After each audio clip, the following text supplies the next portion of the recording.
Good evening, ladies and gentlemen. Welcome to the council meeting. The date is January 21st, 2025. Call to order a meeting of the Havre Grace Mayor and City Council. And we're going to call the roll. Council President. Here. Councilmember Robertson. Here. Councilmember Booger. Here. Councilmember Jones. Here. Councilmember Boyer. Here. Councilmember Shenagus. Here. All council members are present and accounted for. Can I ask everybody to please join me for Pledge of Allegiance and the opening prayer? I pledge allegiance to the flag of the United States of America and to the republic for which it stands, one nation, under God, indivisible, with liberty and justice for all. If I could ask everyone to please kindly remain standing, as it's always a pleasure to welcome Reverend Gene Proud of the Proud Evangelistic Association. Welcome, sir. It's good to have you here with us this evening. It's good to be here. Let's pray. Father, we pray blessings of wisdom and knowledge and peace on the council, each of its members, on all of the members of the city government, and all the people of Havre de Grace. Amen. Thank you, sir.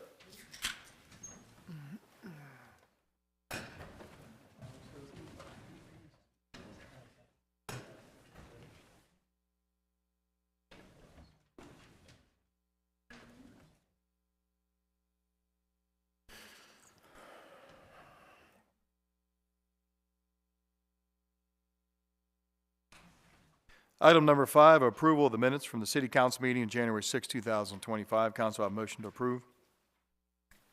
So, second. A motion by the Council President, second by Councilmember Booker. Questions or comments? I abstain. I was out that day. Okay, Councilmember Jones will abstain. Any other questions or comments? All those in favor say aye. Aye. All opposed say nay. City Council meeting minutes of January 6, 2025 is approved 5-0 in the affirmative. We have City Council meeting minutes from a closed session that took place on January 6. Motion to approve. So moved. Second. Motion by Councilmember Boyer, second by Councilmember Booker. All those in favor say aye. Aye. All opposed say nay. City Council closed session minutes of January 6, 2025 are passed 5-0 in the affirmative. Council President. Mr. Mayor, if I could read this into record. The vote from the closed session on January 6, 2025, action taken, a motion was made by Councilmember Robertson with a second by Council President Ringsacher to approve the mayor's appointment of Joe Conaway as acting director of DPW. All council members present voted in favor. Motion passed 5-0. Thank you very much, Council President. Appreciate it. Hey, Joe Conway. I don't. Remember that. Is that what happened? Okay. Thank you very much, Council. Item number 6, comments from citizens. We have none. No, I'm kidding. No, we have a And Mr. Mayor, real quick, if anyone's looking for an agenda, Mr. Adam Rybczynski just put a few more out there. Okay. So it's comments from citizen time. And so what we normally do, this is the time of the meeting. If there's an item on the agenda you'd like to talk about, this is the time to do so. Even if there's a matter of city business that's not on the agenda, we'll still recognize you. This is the time to come up and speak. If anybody went online to fill out a form or a speaker form here tonight, I will call on those citizens first. If you didn't, that's okay. When I'm done calling on the forms, please just raise your hand, and I'd be happy to call on you, and you can come up to the podium and address council, okay? Thank you very much. So here, we'll start. I'd call forward Ms. Jean Johnson. Thank you. Good evening, Ms. Johnson. It's nice to see you. Can you please have your name and address for the record? Well, my name's Jean Johnson. I live on Chesapeake Drive, 666 Chesapeake Drive. Welcome. Yeah, thank you. I'm here to share some remarks about Ron Browning, who died last month, as we all know. Ron was such a remarkable contributor to our community. He, not only in his long-serving role as chair of the Havre de Grace Historic Preservation Commission, but also as a local historian, as a newspaper writer, as a business owner, and as an all-around creative teacher and leader. Excuse me. Ron, as his detailed obituary taught me and tells all of us, proposed many exciting ideas in our city, to promote our city, and to tell the unique history of Havre de Grace. The Lafayette Trail, Defenders Day, the Mardi Gras Parade, and the creation of an organization devoted specifically to our history, the historic Havre de Grace Foundation, all came from his creative mind. He inspired many people in town and beyond to explore and to celebrate our past and to preserve it through education and through the protection of our historic buildings and streetscapes. Ron was a member of the Tourism Commission for many years as well.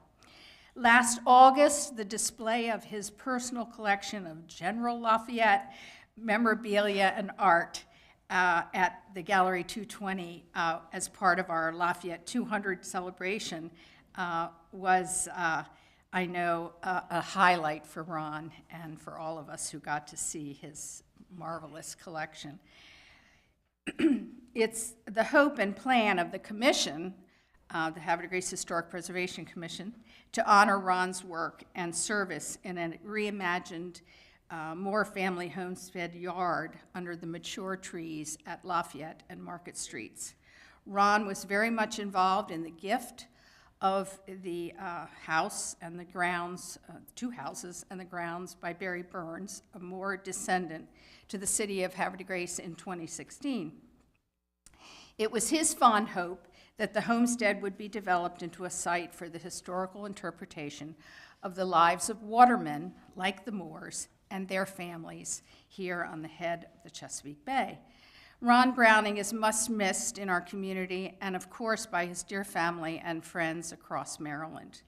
Please, all of you, and many of you already do, I know, consider joining the Historic Havre de Grace Foundation and by volunteering at one of our now 6 museums we have in Havre de Grace, which include, of course, Concord Point Lighthouse and Lightkeeper's House, the Havre de Grace Decoy Museum, the Havre de Grace Maritime Museum, Stepping Stone, Susquehanna Museum at the Lock House, and now our newest museum, the Living War Memorial Museum at the American Legion. Truly, Ron Browning was a community champion, inspiring all of us. Thank you. Thank you very much, Ms. Johnson. Appreciate it.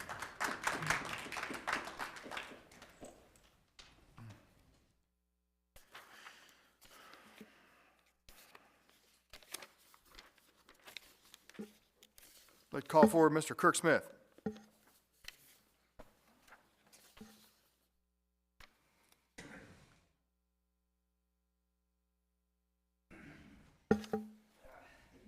And while you're making your way up there, Kurt, I want to thank you for this bag of goodies up here. Thanks. Well, we grew some of that. We grew a lot of it, actually. The only thing I'm sorry for, Councilman Boker, that this is your birthday, is I couldn't talk the candy maker in Michigan I work with for the grandkids and their allergies to make me one with a Indian motorcycle on it. She said Harley or nothing, so I said bicycle. Well, thank you, sir. So that's a homemade candy, but it's from up north in Michigan, where Ms. Parsons and I grew up and visited this last summer. Anyways, happy birthday. Appreciate it. I find myself kind of at a loss. I was working on some questions for something else, and I kept looking at the document I was working on, and it was basically a pop quiz for the SCADA system for the city's water and I believe sewer system, and I simply don't have the knowledge necessary to ask pertinent questions at a council meeting. So I'm probably going to put together my thoughts and submit that to the Director of Public Works, if you all don't mind. And I'll make sure I CC Dr. Ritchie on it. So, but it's been a terrible year. I mean, from Helene to the tragedies out in the burning of California, to other natural and man-made disasters, dams breaking. It occurs to me that maybe we don't as a society or a community, especially here in Havre de Grace, because we're blessed with abundant water and we get enough sunshine. We have fairly clean air for a city on the East Coast, especially if you compare it to Massachusetts and up in that neck of the woods, as the easterlies that blow over that area bring in all sorts of bad items. And we can grow a lot of our own food, but a majority of people seem to have lost the ability to be able to store that food. And they don't know how much food it takes to survive a natural disaster. On all of your places where you are currently sitting, I've included a document that I made that I pulled from different sources. And this, does not have the caloric or nutrition that's provided by this, but it does supply you with what one person needs to survive for 3 months. If we've learned anything, that despite the best efforts of the federal government, state and regional, they can't assist the community more than the community itself can in a natural disaster. You can't count on having any help in a bigger disaster for at least 3 days. And it's probably more like it's going to be a week to 10 days before the first help, and that's like bottled water arriving. So it would behoove people to know exactly what it's going to take to survive for 3 months on your own. This does not count your cooking situation. It only is the food and the necessary items to make water safe to drink. And I'm not going to read this verbatim. I hated that when I was a student in both college and in the Navy, but I am going to touch the highlights, or the bold anyways. Rules of 3. At a minimum, you need 3 days of food and the ability to prepare it, and that means being able to open a can if you don't have power. So think manual can openers. Most aid agencies recommend that, and this is like not Blue Cross, but the Red Cross and other agencies recommend that you have 3 weeks of food on hand, an ability to cook it and make it.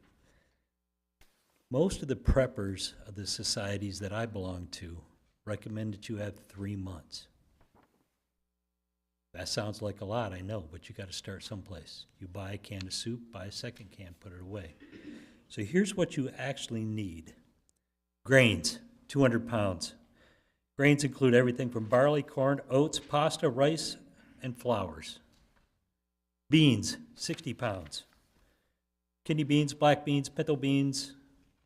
My recent favorite, Christmas lima beans. It does not matter. 60 pounds of assorted beans to your taste.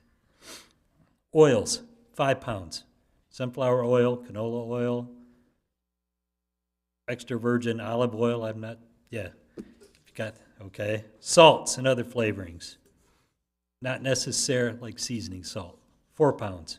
Don't forget, this is for 3 months. Your body needs salt. Milk or substitutes, 15 pounds. The biggie that most people don't plan for, including myself for years, but I've gotten on top of this, is fruits and vegetables, 60 pounds. I had the vegetables covered, but not the fruits. But with the modifications to the Cassiopeia Gardens the last couple of years, we now have a good stock of fruits that we can pull on for, I'd say, about 8 months of the year, and an ability to can, preserve, turn them into jams and jellies. The last thing that's on the list are sweeteners and sugars, Sweeteners can include honey. That's a big one because it's not only healthy for you, it's medicinal. Jams, jellies, sugars, any types, syrups.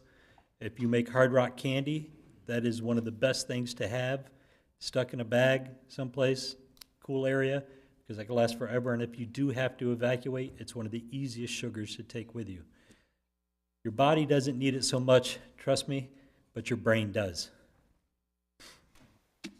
Lastly, meat. I know everybody here is pretty much a carnivore, or at least an omnivore, and you think, I like my steaks.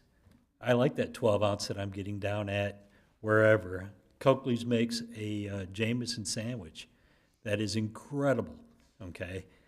And it's not just because it has Jameson's, it's because it has mushrooms. You only need 20 pounds of meat to survive for 3 months. That's because if you've stocked up on some of these other items, they have the added protein factors in there. If you know how to forage, you're going to be foraging mushrooms, and you can get some of your proteins from there. However, just like the TV show Jericho, once it runs out in the outside, it's done. It doesn't come back until the next season. And if you haven't watched Jericho, communications and being able to survive off of what you have is what it comes down to, and your community. Water's pretty much the same way. A grown adult, like everybody here, requires at least 1 gallon of water a day. That's not necessarily just a drink, okay? You're going to be using that in food preparation. Got all these beans, rice, and everything else. Your portion of it is going to be at least 1 gallon a day. That's not to bathe with. That's to cook and drink. So for 3 days, you're going to have at least 3 gallons of water. 3 weeks, 21 gallons. This is where it gets tough. Not many of us live in a place that we can store 21 gallons or more at their house. This is where my questions started coming in about the SCADA system and our water system, but I just don't find myself knowledgeable enough to ask those. And if you're really good and you've identified some spots, and that includes the backs on your toilets, your water heaters, you're going to need 3 months. We've developed a plan to be able to pull water from the northern loop of Lily Run. We will move said water to a 150-gallon container on the back 40, and from there we'll be able to move it using a solar generator up to a 260-gallon container where we can use that to either water our plants or bring it into the house and get it cleaned, purified, and add the chemicals necessary to knock out 99.6% of the viruses that are out there. You don't understand how fast dysentery can kill you until you've deployed. That's all I have. You each have a copy. If there's anybody that wants me to send them this, I put it into a JPEG so anybody can see it on their phone, computers, and if you don't think it can happen to you, maybe it won't. But if you're not ready and it does happen, you're counting on the mercy of others, and not everybody's as merciful as the people sitting around on this dais. Questions, sir? Go ahead, Jimmy. You mentioned foraging, and I just want to point out that everybody's going to be foraging, so that there's going to be a lot less out there to forage. Correct. And also, I want to say that I also enjoyed Jericho. It was a good show, and they should have continued it. It ended quite Abruptly. poorly compared Yeah. to how well it was written Got the canceled. first couple of seasons. It seriously is. Yeah. Communications, food, water. Of course, you can't live without clean air for more than 3 seconds, so there is that too. Got that stored at home, too. Masks, we have those. Thank you so much, all. I appreciate your time and your indulgence. Thank you, Mr. Smith. If you're out there and you want a copy of this, just like Ms. Parsons or I know, and we'll send it to you over social media. Thank you. I'd like to call forward Ms. Carrie Parsons.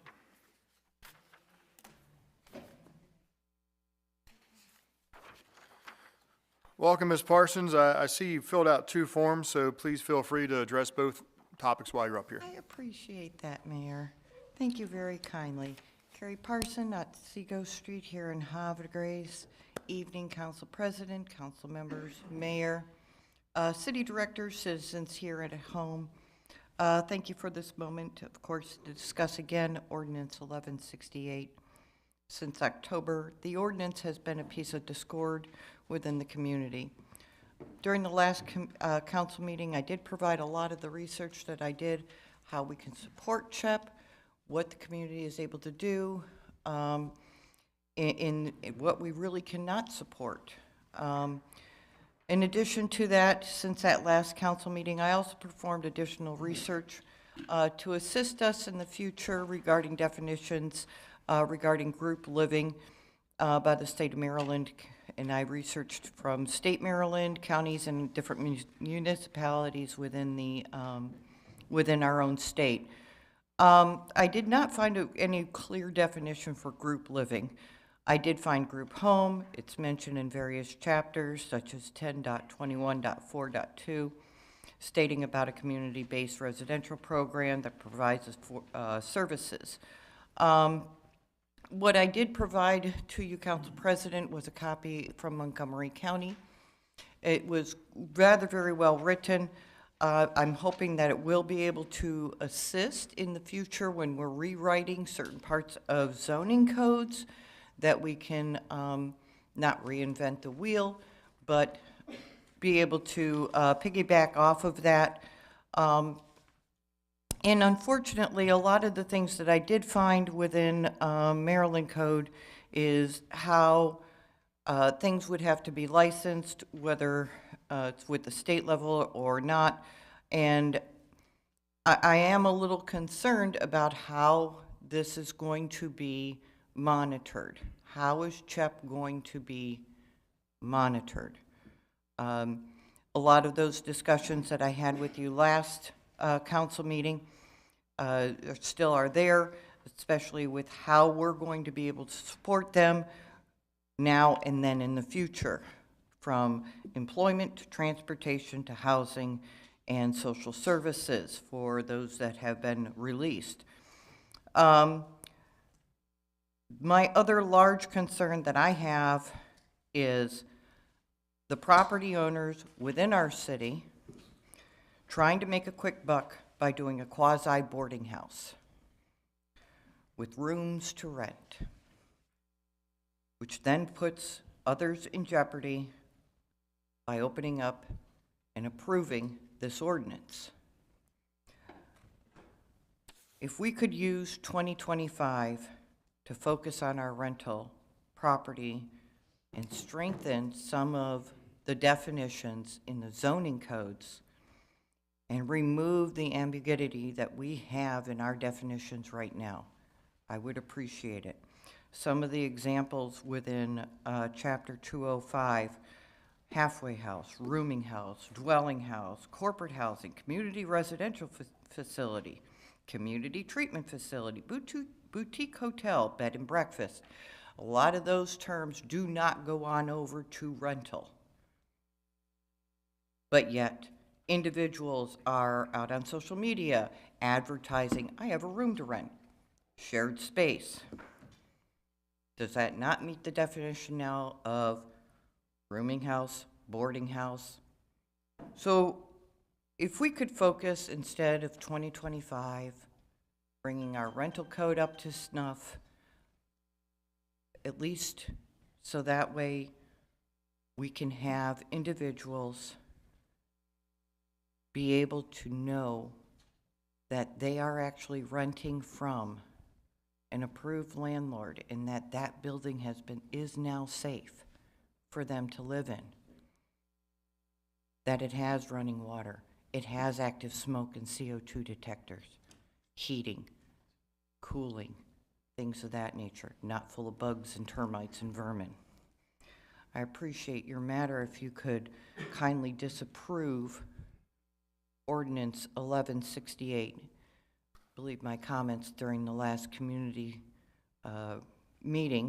council meeting, discussed how our city is not fully prepared to be able to support the volume that CHEP is proposing. And Council President, sir, this has to do with the trailer to be used as a temporary dwelling. It's just barely mentioned inside the agenda. The City Code, Chapter 190 and Chapter 205 do permit trailers to be used as a dwelling on a case-by-case basis and only after approval from the council.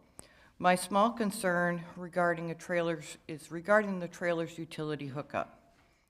If my personal memory serves, approximately 8 years ago, during COVID, and then again last year, we had reports of people using camping trailers and RVs as housing alternatives, and the property was being leased out by property owners, leasing a portion of their yard, their driveway, so on and so forth, to those camping trailers and RVs. Unfortunately, a few did have their waste line dumping into the nearest storm drain or into the creek. I'm just hoping, sir, that, and I, if, will, you know, I'm just hoping that code enforcement officer will ensure the inspection of the utility lines, water, waste, electricity, to ensure it does not pose any specific public hazard. And also, if we could have a time limit put onto that, great. Thank you so kindly. I greatly appreciate you. I did provide you with that copy. I'm hoping it does help. Why reinvent the wheel when there are others out there that have clearly defined things to remove some of the misconceptions? Sir, Mayor, Council, thank you very kindly. Have a great day. Thank you very much, Ms. Parsons. Next, I'd like to call up Ms. Warlene Bryant. Good evening, Ms. Bryant. May we please have your name and address for the record? Yes, Warlene Bryant, 205 Spectacular Beer Drive, Havre, Grace, Maryland. Welcome. But thank you so much, and to each and every one of you, the president, to the mayor, and to the president, and all the council members. I am coming to just have my say. I prepared this long, dramatic, professional speech. I'm a retired colonel from the United States Army. Proudly have served for over 27 years. However, today I do want to address this council on just a few things. First, can I be your neighbor? I would like to be your neighbor. When a soldier deploys, he picks up his or her weapon, and they leave their families and they leave their homes. And they never ask a single question, why? Or what community do you live in? Or what transportation route do you take to work? They do what they're commanded, and they do what they're told. And sometimes as a result, some come home and some, they don't make it back. And those that do come home, we know that they suffer from several things. I am proud to tell you, and I'll tell you at the end, about several individuals and soldiers that live here in Havre, Grace. So, I commanded an organization over several hundred soldiers, battalion command, in the great state of Hawaii. It wasn't a bad assignment. But those soldiers, sailors, and airmen have endured things that are absolutely unimaginable to the human brain and to the human mind and to the human eye. They have seen things that no one should see. They have undergone things that no one should have to undergo. They never ask, where do you live? Who's in your community? And where do you stay? They do what they're told. As a result of that, they do come home with some issues. I received several calls about Havre Grace, supposedly, presumably, that we don't support veterans. That's not true. I'm a veteran. I live in Havre Grace. We don't support veterans. The call was also from several veterans, members of this community, saying that, well, we changed the law, this again, conversation, to support certain things and ordinances we want to support. I don't believe that to be true, so that's why I'm here today. I want to make sure that we are clear, we're sound, and then we are communicating. Historically, veteran programs such as the ones that CHEP is going through or undergoing for us typically handles veterans that are in a program. They're currently in a program. And in this program, which is a huge success record from South Carolina to every other states, they're in the program. And because of what they're suffering and because of what they're undergoing by means of deployments and other things, they've had some concerns and some issues because they've seen things and they've heard things that they probably should have never seen and or heard, but that is what we know to be some of the side effects of war. They never ask, where do you live, what community are you in, and can your road support me, right? So as they're suffering and they're undergoing all these ailments, and they have programs. We have programs to support them. This is one of the better programs. I don't know about the others that are out there in Perry Point. This program in particular is a great program. You're in this program, you're a one-time no and you'll go. You're out. This is an amazing program. And I think that we should not only support this particular program, but also that we support the veterans that are within our community. Last but not least, I see many of you at ceremonies. I see many of you at Reefland ceremonies, veteran ceremonies. And now I'm hearing that we don't want to support the veteran. Here's an opportunity. a real opportunity to support a veteran, who's having problems, to support a veteran who's undergoing so many things in life. And here's the opportunity to truly support that veteran. Not to send them to the left, not to send them to the right, but to say, hey, yes, here in Havre Grace, we support all of our veterans, no matter what. And we don't ask what street they live on, what community they live in, or do they have transportation. Lastly, I would say this. I'm Warlene Bryant. I'm a retired colonel from the United States Army. I've had 4 deployments.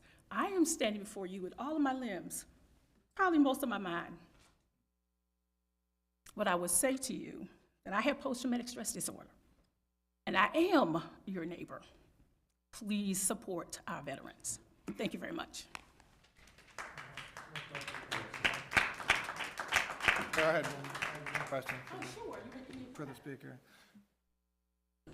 Go ahead, Councilmember Booker. Just for the record, can you restate your address again? 205 Spectacular Bid Drive, Havre Grace. It's in Blue Rock. And that's at a quite a bit of a distance from the proposed location, correct? And, It is. And thank you for that. So, and you were a. I don't think it's quite of a distance from the proposed location. I know the proposed location in the area very well. Okay, Yeah, okay. And I think it's less than 3 miles, actually. Okay. 3 or 4. Outstanding. And you served as a commander in the Army? Yes, I've commanded Yes, ma'am. at several levels in the Army. Yes, So ma'am. we started off as a lieutenant captain, but yeah. Okay, and I started as a first sergeant, so I took direction from some commanders when there was an episode of disciplinary action and Sure. and chapters. Have you ever signed chapter paperwork for veterans? Absolutely, All right. absolutely, I have no further questions, thank you. absolutely. Thank you. Yes, any other questions? Thank you. Thank you, sir, thank you. I'd like to call forward Mr. Emil Cromwell.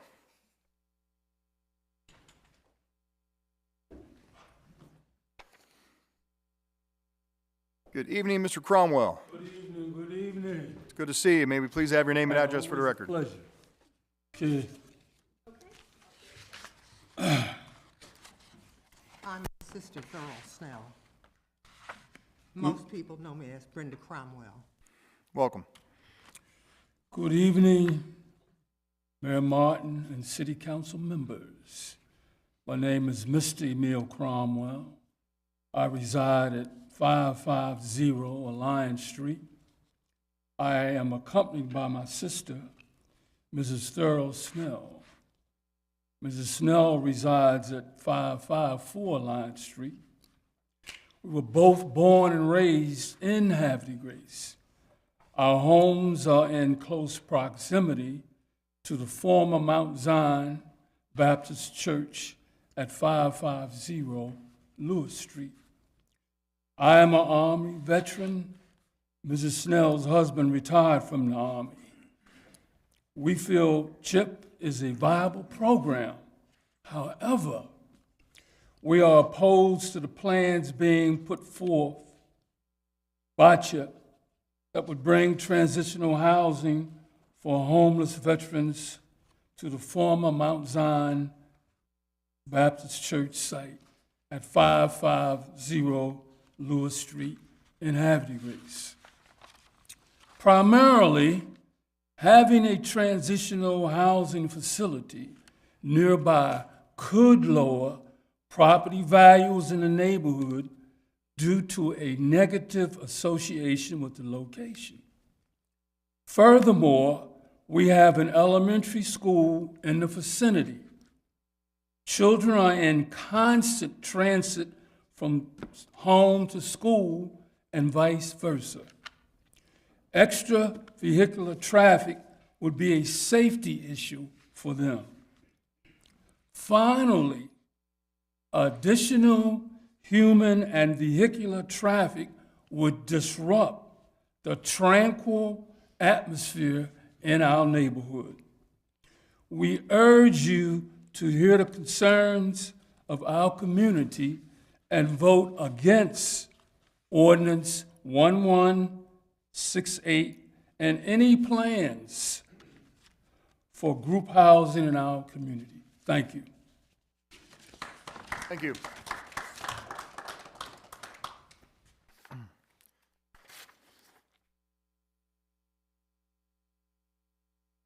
I'd like to call forward Miss Stephanie Lyon.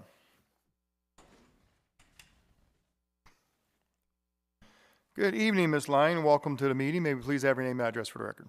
Good evening. Stephanie Lyon, 353 Giles Street. Welcome. Welcome. Thank you. I am here tonight to voice my opposition to Ordinance 1168. I'm also opposed to the plans being forwarded by CHEP that would bring transitional housing to the homeless veterans to the former Mount Zion Baptist Church at 550 Lewis Street in Havre de Grace. My husband, Bruce, and I are lifelong citizens of Havre de Grace. Our families, the Lyons, the Senecas, and the Sharps, are fifth-generation Havre de Gracians, and we are totally invested in this town. Our daughter and son-in-law moved back to Havre de Grace to be in this town and to raise our 2 grandchildren. Their home is at 553 Alliance Street, which is right around the corner from the church. Over the years, my family and I have witnessed the transformation of this town into a vibrant and diverse community that is now one of the most sought-after destinations to live, work, and visit. In addition, there are many individuals and young families that have moved downtown to enjoy this town has to offer. There's so many new families in town now. When we were raising our daughter, a lot of old people, and now it's a vibrant community with young people. This proposed use of the former Mount Zion Baptist Church will negatively affect the town. The proposal will decrease property values in the town, whether it's perceived or whatever, and especially this area. The citizens who live in the downtown area have meticulously been working to update and improve each residence. The town of Havre de Grace, and particularly this neighborhood, is already dealing with the effects of Havre Memorial Hospital closing and the transition of these properties. I have attended the meetings the city has conducted on the proposed ideas for the hospital property, and the citizens have overwhelmingly stated that turning the hospital property back into residential housing is what is preferred. Transitional housing for displaced veterans definitely does not fit into this plan of residential housing. It was brought up at the last city council meeting that the church property is not set up for the veterans.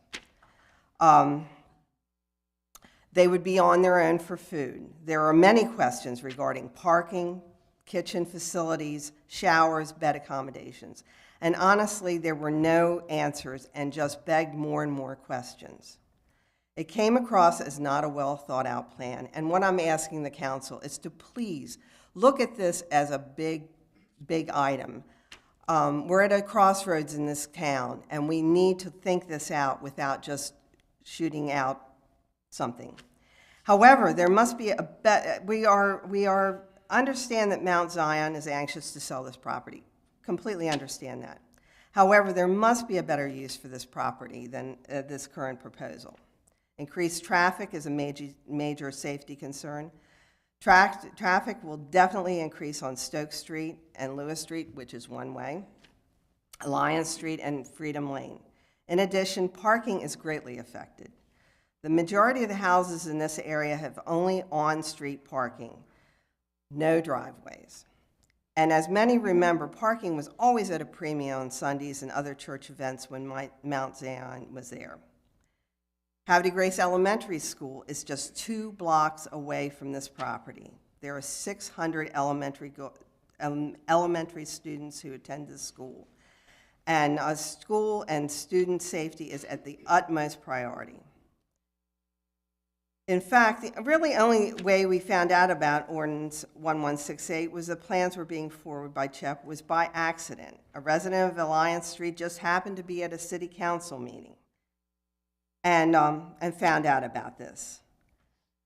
Ordinance 1168 and the plans that are being put forward by CHEP that would bring transitional housing to the homeless vets to this former church site were really never publicly announced or discussed. It just seems like they were trying to slip this through the citizens without being aware or public notice.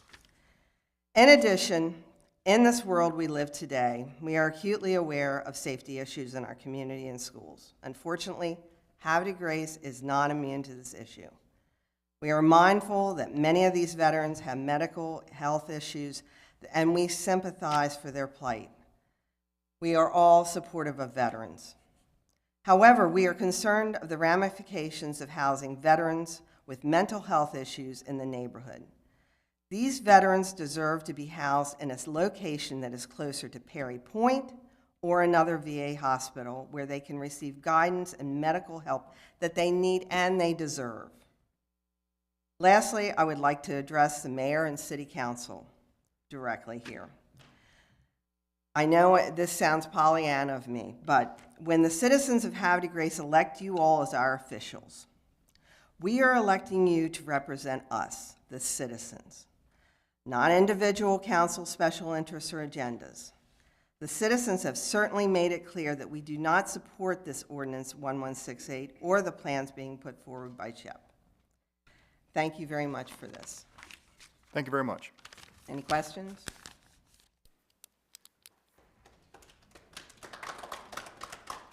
I'd like to call forward Ms. Terry Dizelle.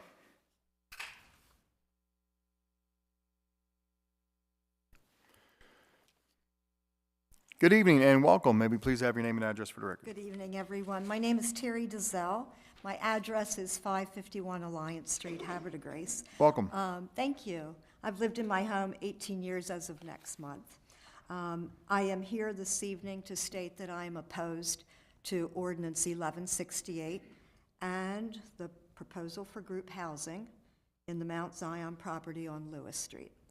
Simply stated, I have always held the hope and expectation that the mayor and city council has both the best interest of the city as well as of its residents. Unfortunately, in no way do I feel that Ordinance 1168 is in my best interest as a tax-paying citizen and as a homeowner. Along with my neighbors, I have many concerns regarding the proposal that would allow transitional housing at Mount Zion. As I previously stated in the December City Council meeting, my concerns include increased traffic, daily parking issues, potential security concerns, and certainly the potential decrease in my property value. I would ask all of you to please consider to vote no to this ordinance. If allowed, I also have a written statement from Diane Williams and Michael Warfield, who live at 565 Lewis Street, Havre de Grace. They could not be here tonight, but they did give me a written statement if that's okay. Dear Mayor Martin, Council President Ringsacker, all City Council members, along with the citizens of Havre de Grace, both present and those viewing at home. While we are unable to be present for tonight's City Council meeting, we appreciate this opportunity to let our voices be heard on the issue of Ordinance 1168 and the CHEP proposed plan to turn the former Mount Zion Baptist Church into transitional housing for homeless veterans. We are against both Ordinance 1168 and the plans for transitional housing that would be located in the middle of our block.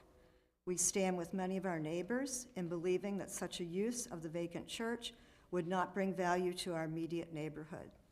We have listened as several residents on our block and around the corner on Freedom Lane have spoken of unpleasant experiences and encounters they had when other programs housing veterans operated out of nearby houses in the past.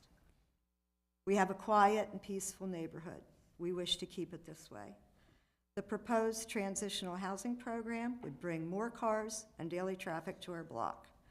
Furthermore, the continuing education program that CHEP plans to operate out of the church, in addition to housing veterans, will bring even more cars to our street and community. We need more housing in Havre de Grace to increase our tax base and provide stability for the future growth of our community. From our perspective, it would be far better if the church property would be developed into housing.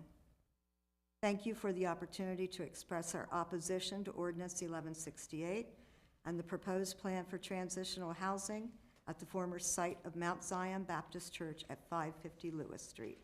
Cordially, Diane Williams and Michael Warfield. I thank you. Thank you very much.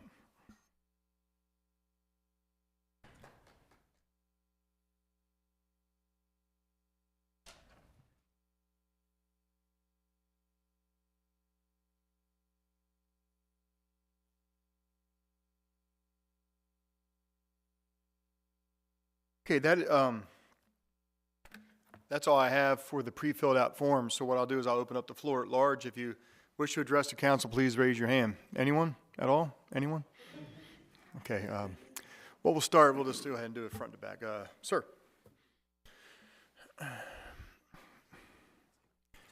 Good evening. Welcome to the City Council meeting. May you please have your name and address? Good evening. Pace Putland, 607 South Washington Street. Welcome, sir. Thank you. I'm here to echo some of the concerns that you've heard from some other community members this evening about the CHEP and Ordinance 1168.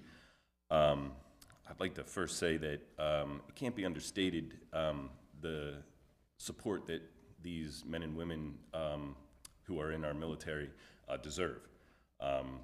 By all means, we as a community need to do a lot, anything possible for these men and women.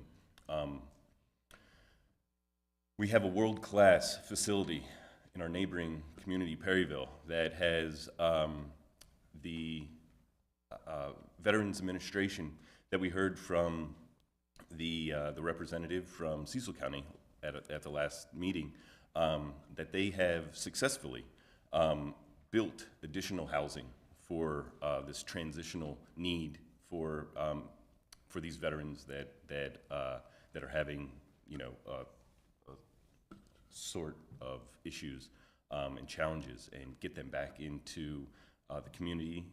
And I think that is where something like CHEP is really best suited. Here in our community, I've born and raised here in Havre de Grace, left, came back, chose to raise my children here. They'll be the fourth generation. And I have seen this community grow exponentially. We are a diverse, sought-after community that people come, you know, from all over to, you know, join the First Friday events. You name it. There's a lot of activities here. There's a lot of support and growth in that way. So these small children, you know, that we're raising, we need to be thinking about how best to make their lives a success as well. Having the schools as close to this particular site is of grave concern. I have a large community over on Washington Street of elementary school children who gather on our corner every day to make the trek over to the elementary school. And my daughter is not yet old enough to join them, but you know, she sees them at the window every day, and they are, you know, they have to pass by through this area, as was noted. There's, you know, a concern of additional traffic. There's concern of, you know, possibly some person there that is just having an off day, and putting these children in potentially a harmful atmosphere doesn't seem like the prudent decision to be made. And I would just like to ask you all to deeply consider this and oppose both the CHEP and Ordinance 1168 moving forward. Thank you very much. Yeah. While you're still standing here, you haven't come before us before, but I want to just publicly also acknowledge and give appreciation to you for all of the work that you're doing to repair the historic house that you're in. It is amazing to watch what all you've been doing, and I want to encourage you to keep going. It's looking really great. Thank you, thank you. Thanks for dealing with all the dust during that time. Thank you, sir.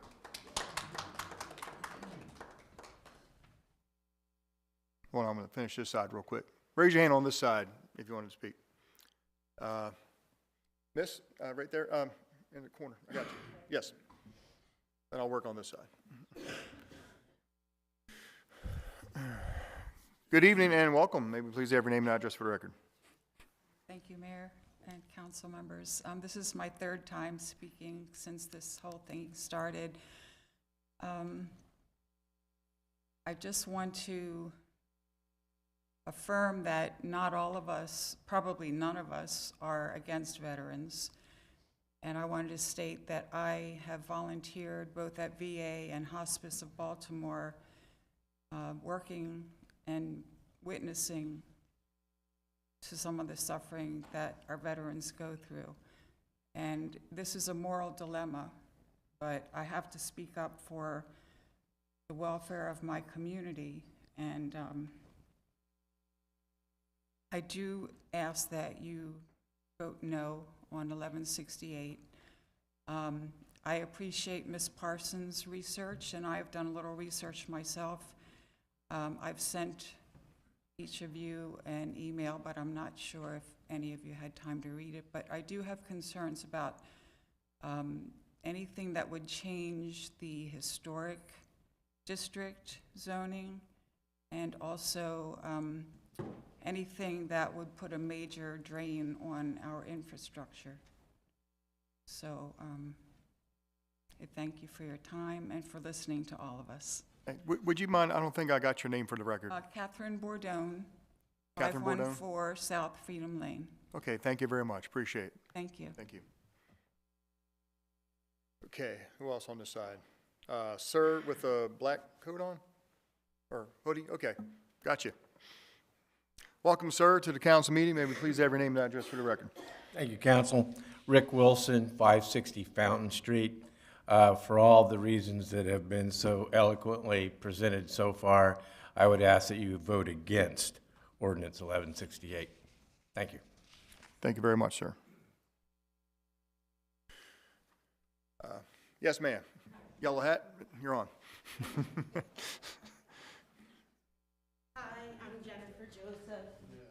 I'm with my daughter Charlie, who's going to get a tissue. 556 Alliance Street.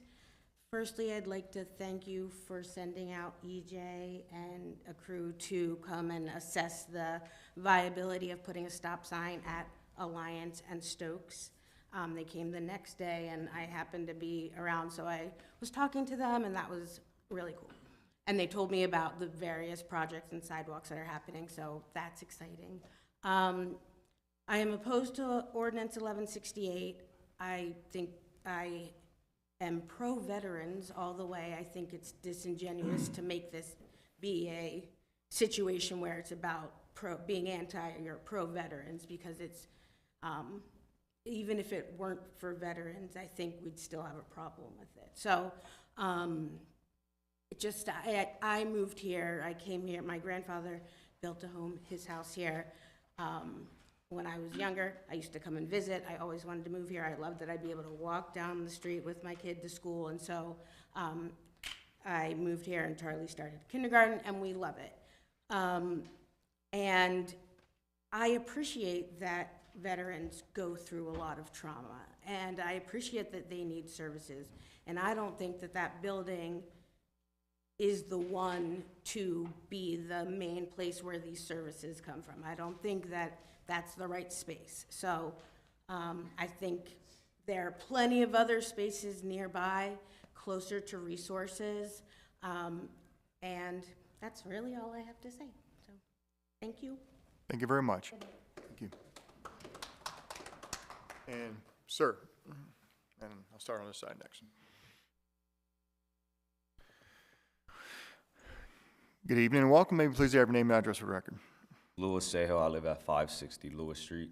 Welcome. So here, thank you. I'm also here to represent my wife. We are against Ordinance 1168. To be honest, I've served as well in the Air Force for 6 years. Let's be honest, not every service member we serve with are good people. We have good guys and we have just horrible people as well. So I understand there's people with PTSD and going through a lot, but just keep in mind, not every veteran is a good veteran. That's all I have to say. Thank you. Thank you.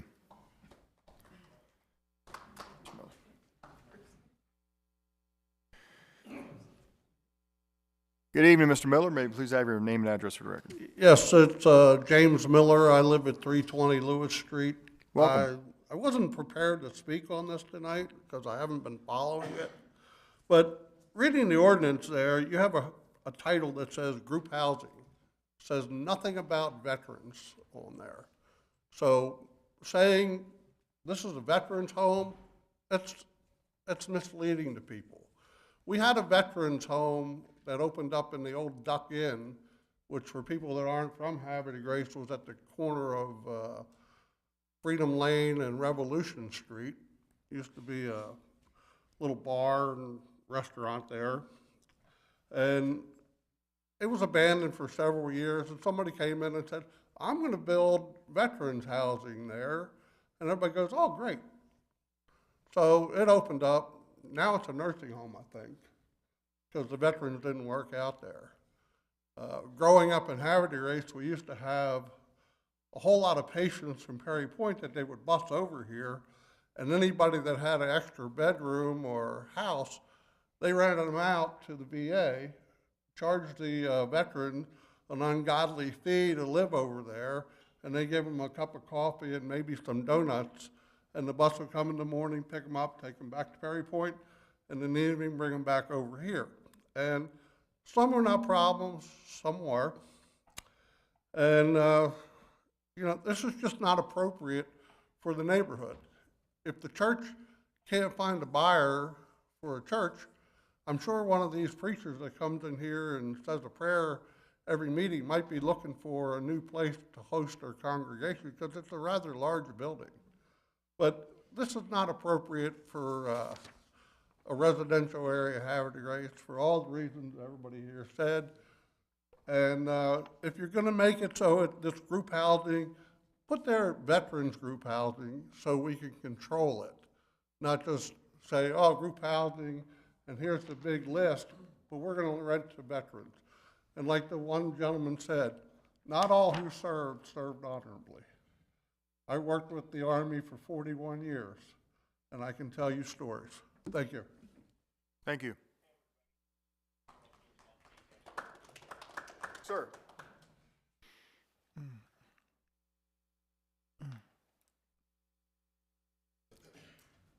Good evening and welcome to the meeting. May you please have your name and address for the record? Lawrence, I am a property owner at 566 Lewis Street. Welcome. Which is a block from the church. I have been a resident from Havre de Grace for 61 years. Active in the community youth, Little League, football, basketball, and all those other things.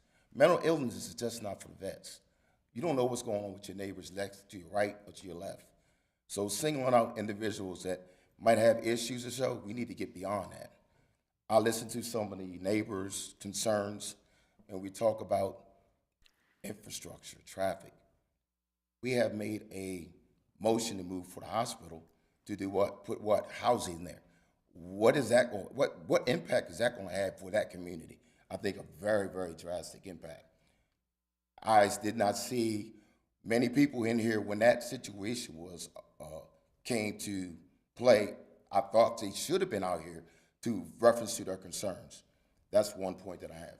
The other point that I have is I think there's perception as far as group housing, and it's a totally different program. So hopefully that Jack from CHEP is going to come and present in a more mannerly fashion so you can have a different perception on what he actually is pertaining to put in this facility.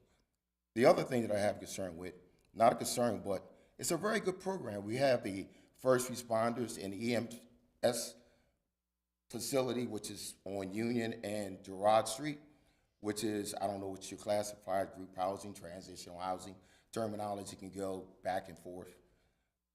When I first thought it was just the blue house. I ride down the community and check the community out. It's massive. It's a whole block that facility is. I see those individuals walk on the summertime. It's not an impact. They walk in the community, they come around, they do what they're supposed to do. I ride by, I have been riding by, and I've been checking it out and seeing what's going on. I don't see any disturbance. I think it's a great program.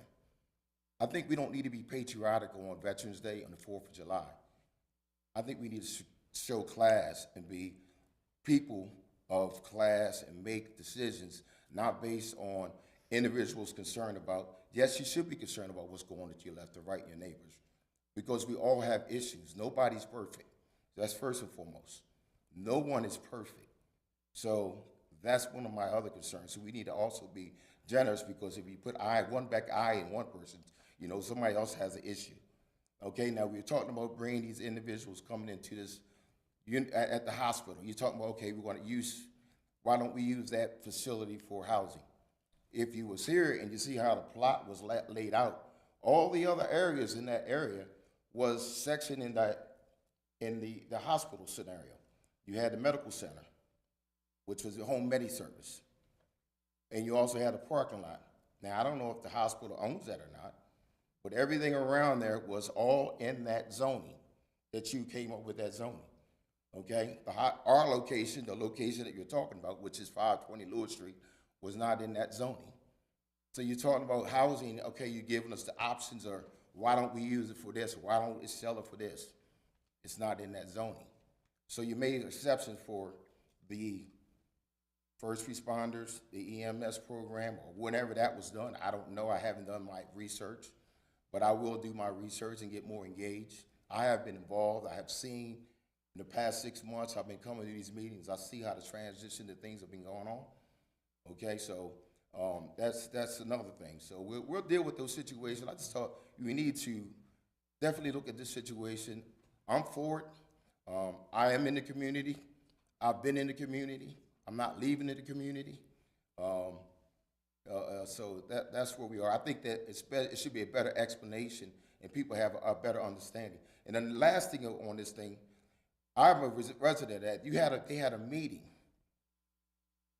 I didn't get notification. I live a block from there. I didn't get notification of the meeting that they had. So I think all citizens, not just the citizens, I thought that Mount Zion membership should have also been there so they can voice their opinion and their concerns, so we can come down and have conversation. That was never given. That opportunity was never given. Thank you for considering this, what I just brought to your future. Thank you very much.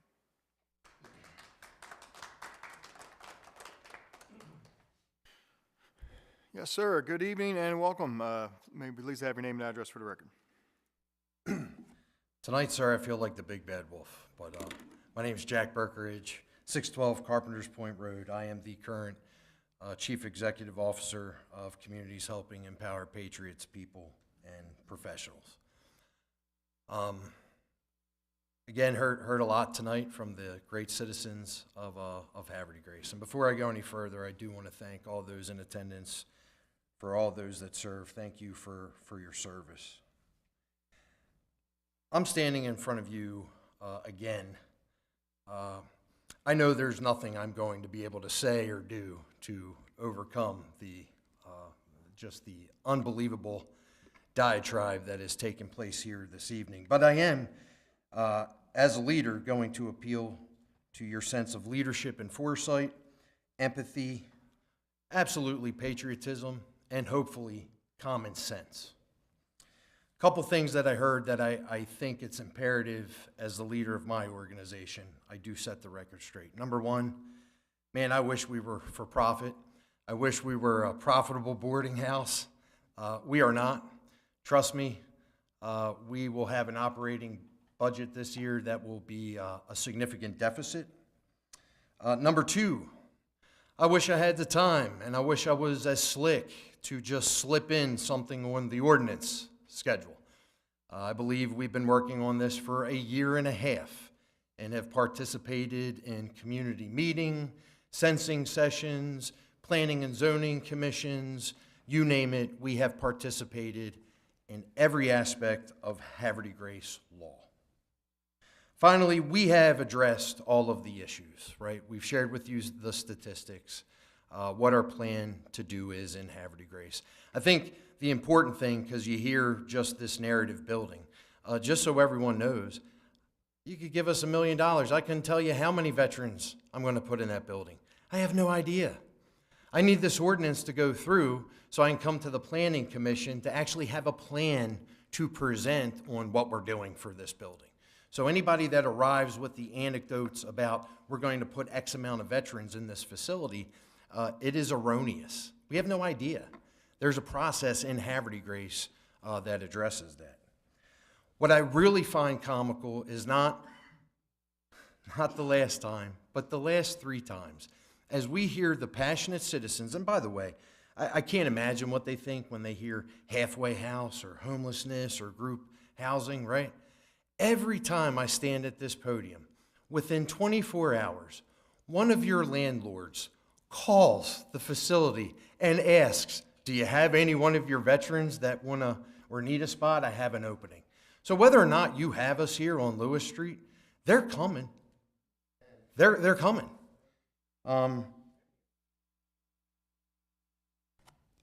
I hear a lot about patriotism, and I've been thinking about this a lot. Candidly, I didn't know if I wanted to stand before you again tonight. This gets exhausting after a while. I had no idea supporting veterans would be like this, especially in this town, especially in this community. It's appalling from an outsider's point of view. But if anybody wants to stand up and say it is not about being a patriot, if anyone wants to stand up and says it has nothing to do with patriotism, please read the definition of that word before you get up anywhere and say that it does not. And if you need to say that to help you sleep better at night, God bless you.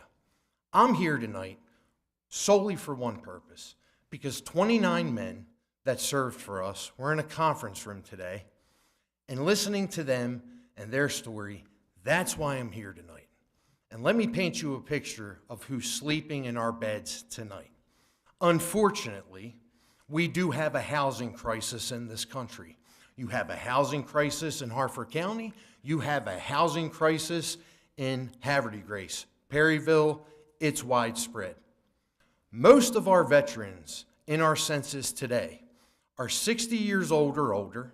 They are not addicts. They are not alcoholics. They had rent and were contributing members of society for a period of time, but because a landlord somewhere decided to raise the rent above their disability grade or their government subsidizes income, they by definition became homeless. So you go to the VA. When the VA does your intake, do you need to be hospitalized? What is your resource plan? And we get all different types. We've made a commitment to this community. With the kids, I'm a dad too, all right? We promised you that there would be nobody on the registry in that building. We made that commitment to you. We promised, after our original discussion points about what we wanted to put in there, in addition to the beds, a community center, parking and transportation was an issue. Just so you know, we provide 100% of the parking with 2 minivans, and they constantly shuttle back and forth to the VA.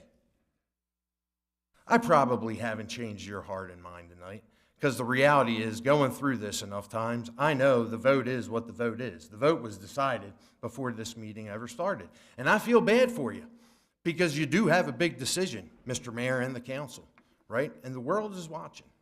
The world is watching. And just so you know, there are towns, there are communities, there are people, and there are leaders who want us. I am not here tonight, and I want to be clear. I ain't begging you to be in Havre de Grace. If we moved into Havre de Grace, our vets need your support. They need to know that they're welcome. They need to know that they're wanted. I'm not begging you to be here. I'm begging you to do the right thing. I'm begging you to think about them. I'm begging you to think about what they've done. We've been here time after time after time. And you have an awesome responsibility. And unfortunately, it's the mob mentality, right? But I will also challenge you, because we've been to some of the same meetings. The detractors are getting smaller and smaller and smaller. You heard who doesn't want it here tonight, who wants it here tonight. And I feel bad for you because it's a tough decision, and I know it's an awesome responsibility, and respectfully, I wouldn't want to be in your shoes. Up to this point, thank you for your time. Those of you who have supported us all the way through, thank you for your support. It was an honor and a privilege to go through this process in Havre de Grace. I just hope that you'll do the right thing. Thank you.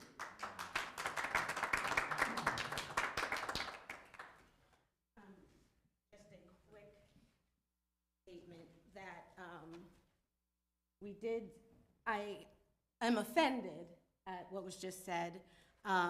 When we first met with him, one of the things he told us is that he's been at CHEP for a year and a half, and previously his background in this is in sales. So to me, that was just a really great sales pitch when he knows it's falling, which is, I mean, good job, you tried. Another thing that he said is that he doesn't want to be where the community does not want him. So I hear you, we're saying we don't want this. The community, who, although you've been on this for a year and a half, somehow we are just finding that out. So I do think part of the process should have been CHEP speaking with community members, handing a handout in the mail, anything. I never heard of CHEP until a month ago. The point is, I think that that says a lot, just the fact that the manipulation is offensive. So I think that I just had to get that out, and now I have to get my kid to sleep. So thank you.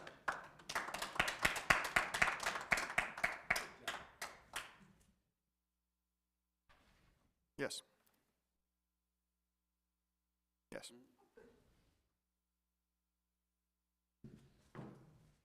Welcome. May you please have your name and address for the record?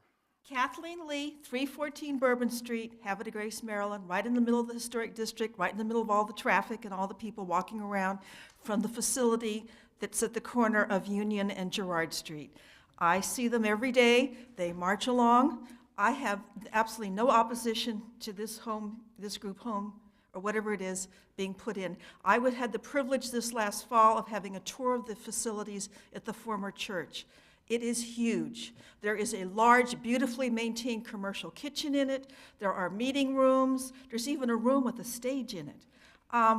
They told me and the rest of our group that there would be no changes to the exterior of the building. It would look just as it does now. I was told that there would be transportation for the people that that are going to be living there, our veterans. I don't know if you realize it, but there's already veterans in Havre de Grace that have a problem. They're all among us. This facility would be a godsend to these veterans. I understand people don't want it in their backyards, but we have them here already. They're walking the streets. Your kids can gather in the corners before they go to school in the morning, but the veterans are already here, and a lot of them have problems, and this facility would be a godsend for them all. I hope, despite what you heard tonight, that you will give consideration to allowing this group home. It is very much needed in this community, even though we have people that try to pretend that there are no veterans here that have problems. But they are here, and I see them all the time. I'm an active member of the American Legion Post, Joseph L. Davis, American Legion Post number 47. We see them there too. They come from all over the city. Don't think that they're not here. That's all I have to say. Please vote for this ordinance. I think it's sorely needed here, despite the fact that people don't seem to think that there's a problem here. Thank you. Thank you.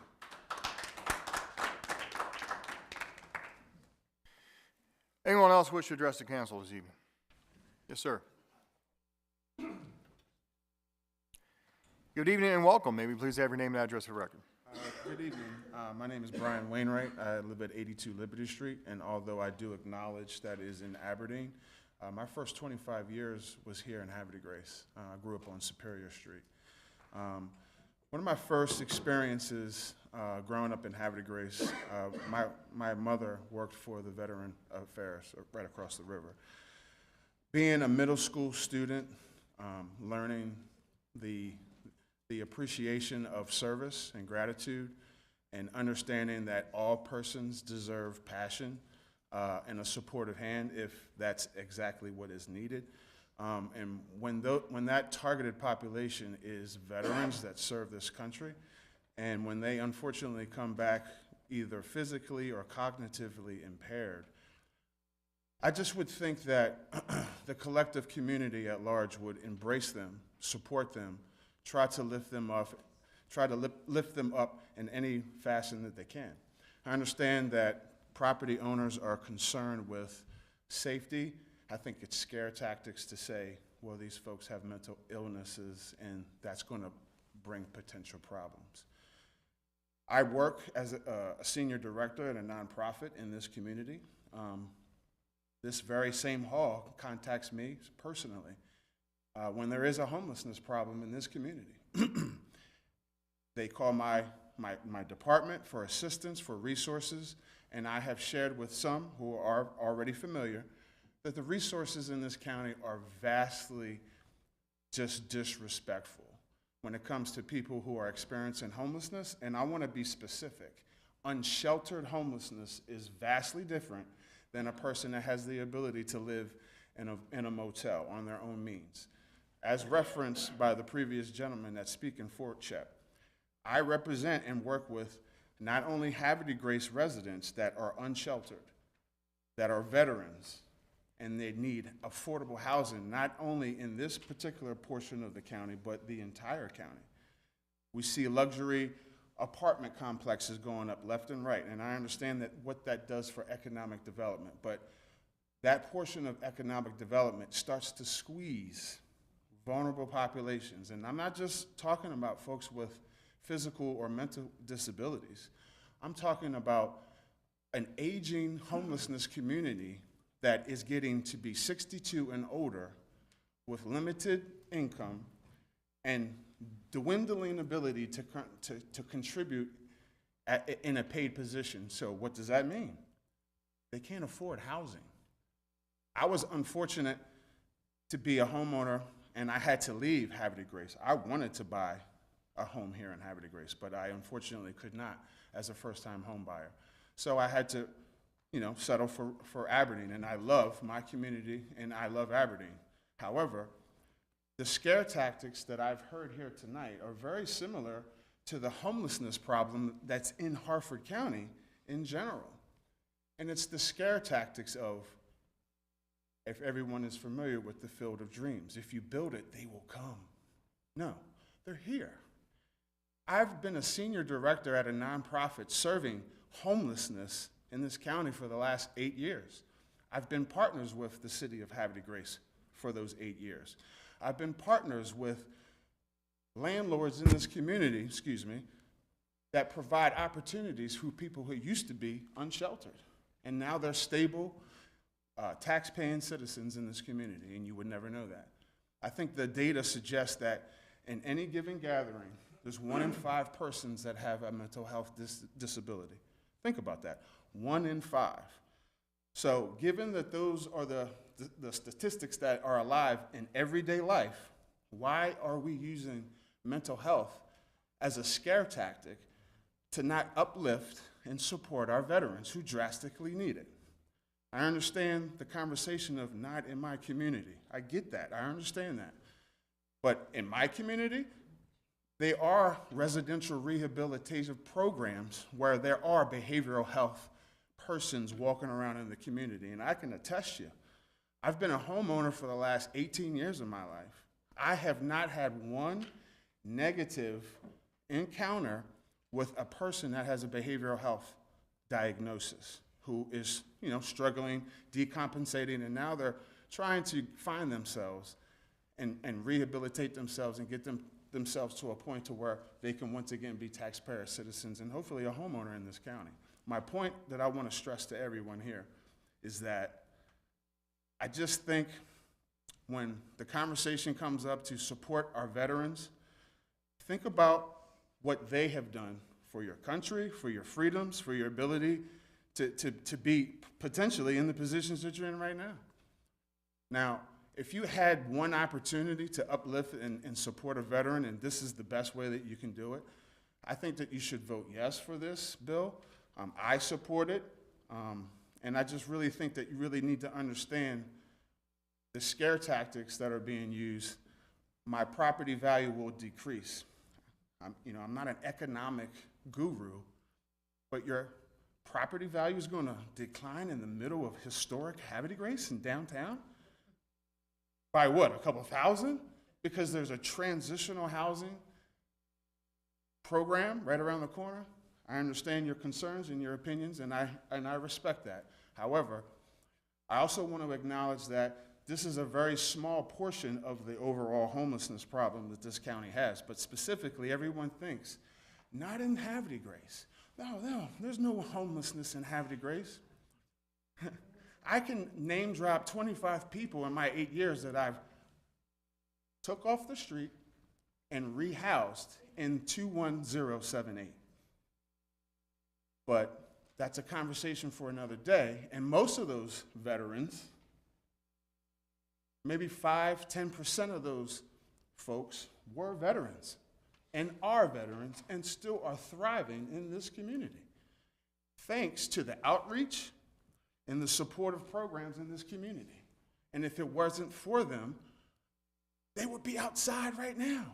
While we're in here talking about this and advancing this community, there's unsheltered people right now out there. Tomorrow night, I'm part of a collective effort where we go out and we count how many unsheltered people are in this community, in the county of Hartford, but specifically, you'll see us trenching around in your community tomorrow night when the dust settles and we're walking through known encampments, known areas and alleys and passageways where the unsheltered community lives, whether you want to believe it or not. But a large percentage of those folks are right across the river because of the services and the programs sit adjacent to where 21078 sits. I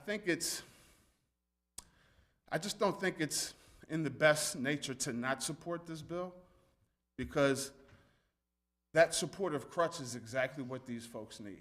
And these are people that have served this country and have come back. Once again, I want to remind everybody, either with a physical or a cognitive disability, because they served their country. I think it doesn't get any more patriotic than that. And I think if a collective group of people, if you can do one thing to support veterans, vote yes for this bill. Thank you. Have a good night. Thank you. Ms. Parsons?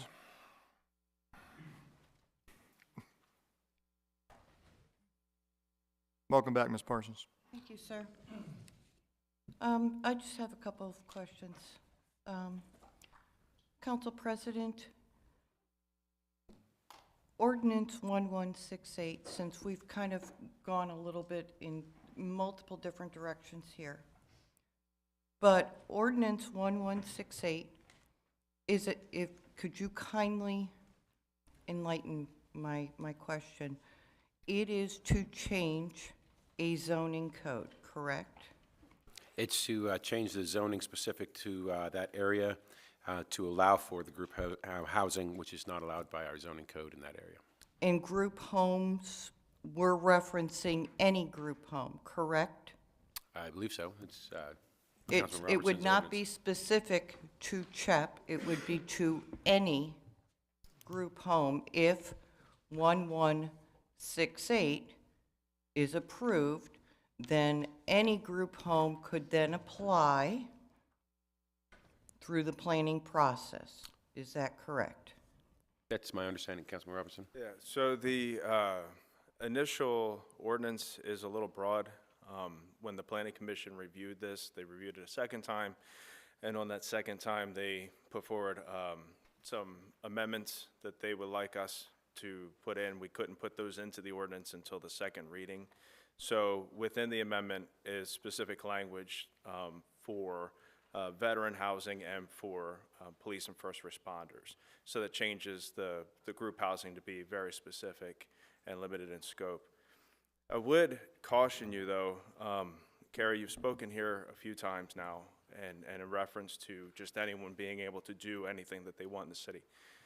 I think there's a misconception of the funding mechanism for how these veterans get placed into a home. It's through a program called HUD-VASH, which Correct. is a partnership between the Housing and Urban Development and the VA. So it's not VHA, which is where the hospital in Perry Point, they're funded through VHA. Correct. It's not VBA, that's like your benefits for school and for disability and those things. This is a separate program. So these are vouchers specific to veterans that are in need, veterans that qualify for being in need, both being a veteran and being someone with low enough income threshold that meets that need, similar to any other HUD voucher system. So any landlord, whether you own a duplex, whether you have a multifamily home within Havre de Grace, I think this is what some of the speakers were acknowledging, is that these folks already live here for landlords that accept those vouchers. There is nothing stopping an apartment complex, for example, that exists or wants to exist from building and just taking these vouchers in any zone that would allow that.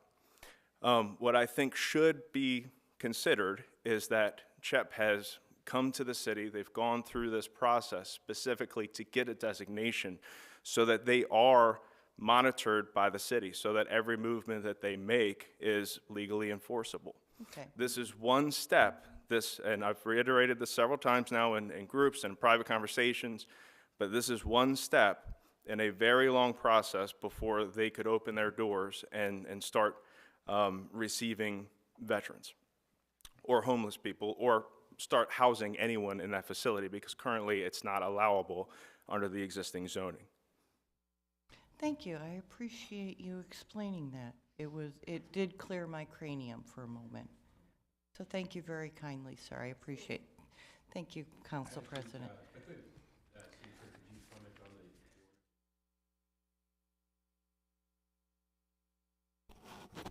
Okay, so I took a look at the ordinance and the language in the ordinance, language in our current ordinance, our current code, and I even looked at some of the neighboring communities.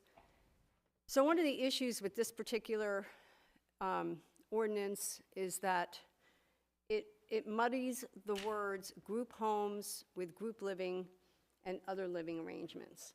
Other communities actually adopt the state COMAR definition of group home small or private, group home large, and also they have specific definitions under state law which would require them to be licensed under state law.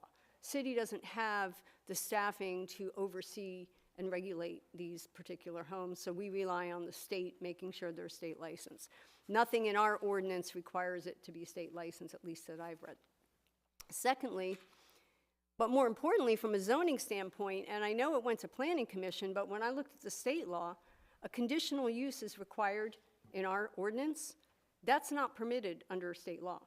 If you have a true group home that's defined under COMAR, you cannot have a conditional use permit as required permission. Secondly, a small group home is allowed in any residential zoned community. Small group home under state law is a licensed facility and houses 4 to 9 people. We can't prohibit that by our ordinance. That already is allowed, and you've heard some testimony that there are people out there. There are also people living in boarding type homes. That's not prohibited. What is a problem is our city code does not specifically define all of these housing arrangements. So I would recommend going back to Planning Commission to have the entire definitional section looked at and making sure that if we have a term in there, it's defined, and if we define it consistent with state law, then we understand what it means in terms of, you know, whether it's allowed or not. So the conditional use requirement I saw troubling. And the other issue is it doesn't just allow the group home for this particular purpose, it's very broad. What it actually does is allow for the scope of this project, would allow a multifamily use. Now, in the RO district, where currently you can only have residential homes and townhomes, duplexes, not multifamily. By allowing this ordinance without the proper definitions, you've now opened up the entire RO district, which would include the hospital property, which would include the other overlay district we were looking at, which wanted multi-family housing, you now open up the door, well, if you allow it for group housing, can you now not allow it for other purposes? Because now you get into the problems of spot zoning or whatever. So I really do think it requires more consideration than based on the current language of this ordinance, because I think it has implications beyond that, and we cannot see from an enforcement mechanism whether it requires state law compliance or not. I don't see the state law component in this particular ordinance. Thank you, ma'am. I appreciate you. So, April, you did review this ordinance, correct? I reviewed it for legal sufficiency for coming before the council, but I did not review it with regard to state law. So I went back and looked at the definitions under state law, and I saw that there was an incongruity between what this ordinance is, and it went through planning commission. So honestly, I don't involve myself in planning commission matters. I rely on the planning commission to do their own review, and I'm not even the legal advisor to the planning commission. Does your opinion also involve the, what they submitted as the amendments for this ordinance? I think it looks at this, I didn't see all of the amendments. I saw them in passing, I think, as part of the packet. Was it in the packet? It's in the packet, yeah. But my point is that it only looked at this specific thing. When you're adopting definitions in isolation, it has impact on the other definitions in the code. So if you're calling it group homes on one page and group living on another page, and one's defined and one's not defined, I mean, even in the body of this particular ordinance, it says group homes in the header, and then there's no group home definition, it's only group living. Can you talk a little bit about spot zoning and why that's bad? Well, spot zoning is a legal concept that says if you are changing the zoning, if it's done to benefit one property, and it can allow financial benefit to that one property, it's a chance that it could get overturned by the courts. Because you're not allowed to do zoning to benefit one property. And that's why when you allow what would effectively be multifamily housing on this property, you're opening up multifamily housing now to the entire RO district. Is there an example of that elsewhere within Harper County? I'm not familiar with that. Now, that's all I have, Council President, unless someone else has a question. Carrie, Ms. Parsons, as you were asking about some of the specifications, being on the Planning Commission, a liaison to the Planning Commission, when it originally came out, it was just listed for the veterans. When it went back to planning via the department director of planning, the first responders was added. So we really haven't had a big conversation about that tonight in the audience. It came up once, but I just want you to know that this has changed and it's evolving, and I hope that that makes a little bit. Yes, ma'am. Thank you very kindly, Councilmember Shenakis. I appreciate you. Thank you. Any other citizens in the audience wish to address the council? Any comments from the council?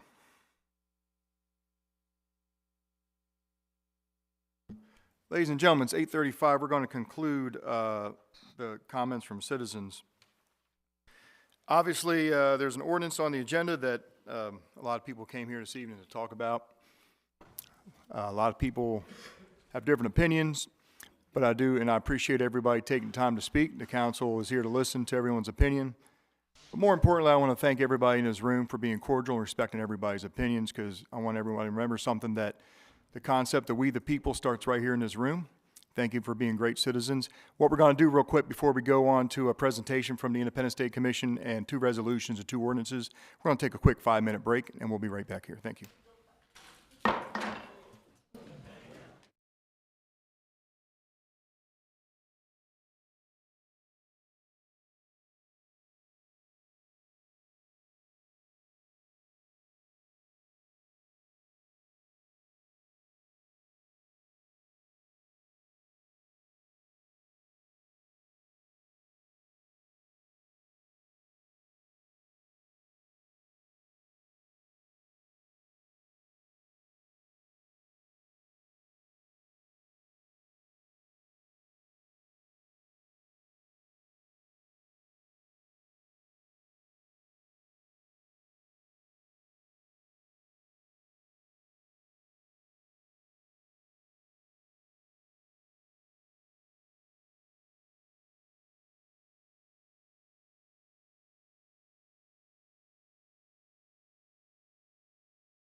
Okay, ladies and gentlemen, we're going to start the meeting.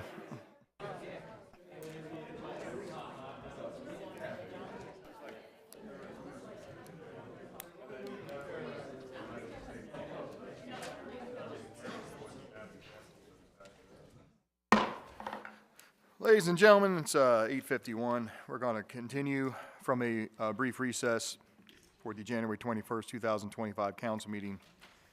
We have finished comments from citizens, item number 6 on the agenda. We will move on to item 7, appointments. This evening, we have one appointment. It is the reappointment to the Ethics Commission, Mr. William Watson. Council, have a motion to approve. Second? Motion by the council president, seconded by Councilor Schnegas. Questions or comments? Mr. Mayor? Sir. Mr. Watson did ask that I read this into the record. He says, I wish to express my desire to continue as a member of the Havre Grace Ethics Commission. It has been a true honor to have served on this vital commission with my colleagues. The professionalism and unbiased approach regarding matters that have come before us has served as an inspiration to me personally and hopefully is appreciated by the council, the administration, and the citizens of Havre Grace. I ask for your vote of confidence in allowing me to continue to serve as a commissioner. Thank you. I do serve on the commission as the ex officio member with Mr. Watson. He's a great guy. He's very well thought out in his approach, and it's a great addition to the Ethics Commission, and I do fully support him in being reappointed. Thank you very much, Council President. Any other questions or comments? This is the vote for reappointment of Bill Watson to the Ethics Commission, reappointment. All those in favor say aye. Aye. All opposed say nay. Motion to reappoint Mr. Bill Watson to the Ethics Commission carries 6-0 in the affirmative. Item 8, recognitions. This evening, we have no recognitions. Item 9, proclamations. This evening, we have no proclamations. Item 10, presentations. We do have a presentation, and it's an update on this year's Independence Day celebration, and I will call forward the members of the Independence Day Commission. Good evening. Thank you. Members of the council and members of the community, I'm Christy Silverstein. I am the chairperson of the Havre Grace Independence Day Commission. I have here with me some of our members and some who couldn't attend, but Taryn Martin is our co-chair, Nikki Fournier is our secretary, so all the great minutes come from her. Steve Gamatoria Jr. and Mike Bracknell were not able to attend. Carolyn Zinner, and then our newest member who just joined last week, 2 weeks ago, Matthew Ellis, and our council liaison, Johnny Booker. So we're all looking forward to moving from the coldest day of the year to the hottest day of the year. All right, so, I mean, I just named it, but at least there won't be rain. We're gonna call for that. July 5th this year, Saturday, July 5th. And like normal, we will start the parade off at 2 o'clock. We'll have a free concert at Hutchins Park starting at 5:30, a free concert at Concord Point starting at 7:30, and fireworks along the beautiful Susquehanna River starting at 9:15. So other members of the commission are going to tell you a little bit about our other events. All right, so I'm Taryn Martin, and I have the honor of being the Havre Grace Independence Day Parade Chair. So we are thrilled to welcome the citizens and the visitors to Havre Grace back for another awesome parade on Saturday, July 5th, starting at 2 p.m. Along Warren Street and lovely Union Avenue. Our parade will, as always, feature marching bands, color guards, community groups, local businesses, and everything and anything you think of. We are always looking for new entries, so if you know someone or have an idea or think, hey, I think that'd be cool in the parade, let me know. We would love to include anybody. To participate, all you need to do is fill out a simple application. You can find that on our website, hdgjuly4th.com, or by contacting me or any of the commission members. A quick photo show of last year's parade. There are way more photos than that. Yes, Councilman Boyer, I have you there on the back. These were some of our amazing participants last year. We had the honor of naming former Havre Grace High School band director Richard Hoff as our Grand Marshal, fitting tribute for his 30 years of service to our community. We will not have Chief Walter leading off the parade this year for the first time in our venue. So Chief Crass, we're excited to see you in that car right up front. I know you're going to miss standing along Union Avenue with me, but we will let you start off the parade for us. So as always, our lineup area and parade routes are going to be the same as they've been in the last couple of years. And we'll be working closely with Director Joe Conaway and his staff to make sure all the roads are closed properly and that we are ready. Lineup area is all the area behind the parade: Juniata, Stokes, Pennington, Congress, Bourbon, and Warren. Those streets are going to be closed to traffic starting at 11 a.m. We're going to let you know all of this way closer when we get to July, so you remember, but those of you who are used to these streets being blocked, it's going to follow the same pattern. The parade route starts on Warren Street, goes all the way down Union and turns left at Commerce Street. Union Avenue will close to traffic at 1 p.m. to help us prepare for the 2 p.m. parade. And then there's going to be some other no parking areas for our concerts along Hutchins Park and Concord Point Park. So if you're interested in the parade, I'm the person to contact. Just let us know, and we'd love to have you. Next up, Nikki Fournier is going to talk about our concert at Hutchins Park. So we've had a concert at Hutchins Park for quite a few years now. We've had some amazing headliners, and we've historically always charged for tickets. The only real difference this year is that we're going to have Tidewater Adams as our headliner, so we're going with a local band. They will pick another local band to open, and ticket admission will be free. We will still serve alcohol, have a controlled area, have ID checks with wristbands. That will remain unchanged, but we're going to open it up to whoever wants to pop by for either an hour or the whole event. As we've done previously, gates will open at 5. Music starts at 5:30. We'll have vendors with food and drinks available for purchase. Folks will be able to bring their own chairs and blankets, and we'll have a great view of the fireworks after the concert. Also, we like this event because it helps kind of spread out traffic.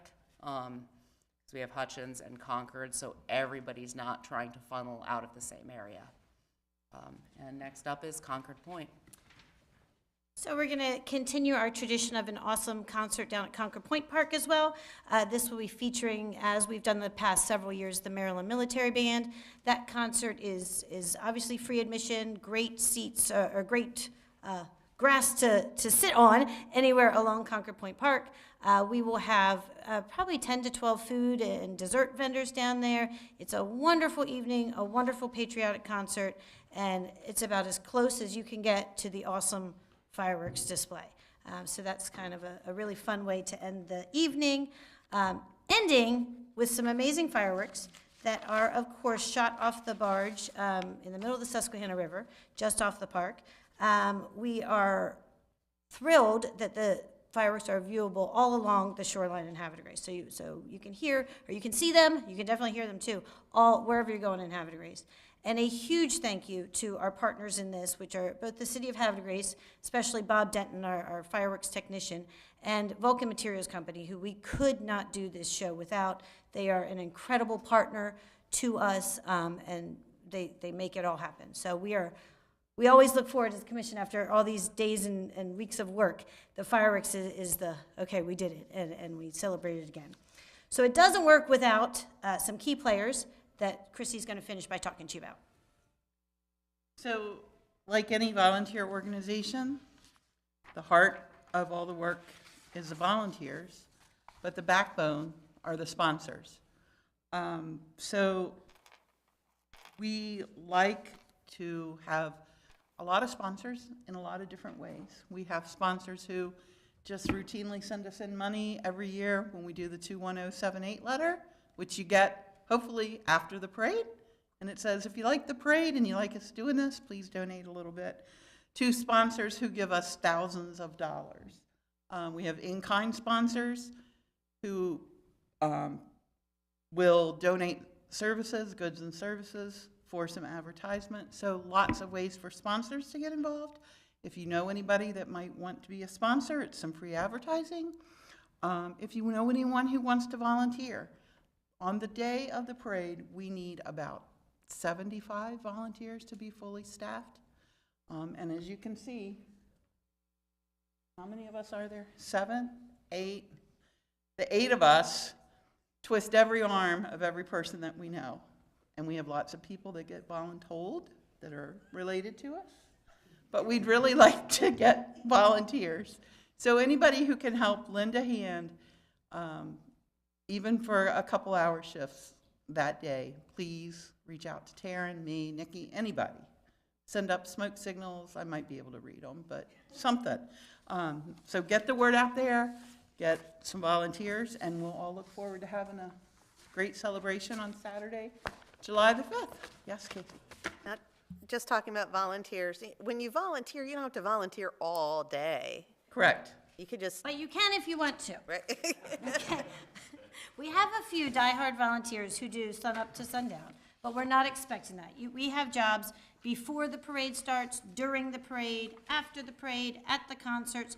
We have jobs where you can volunteer and watch the parade. We have jobs where you can volunteer and help the lineup. It's kind of cool to see the behind the scenes. So we've got all kinds of things that people can do.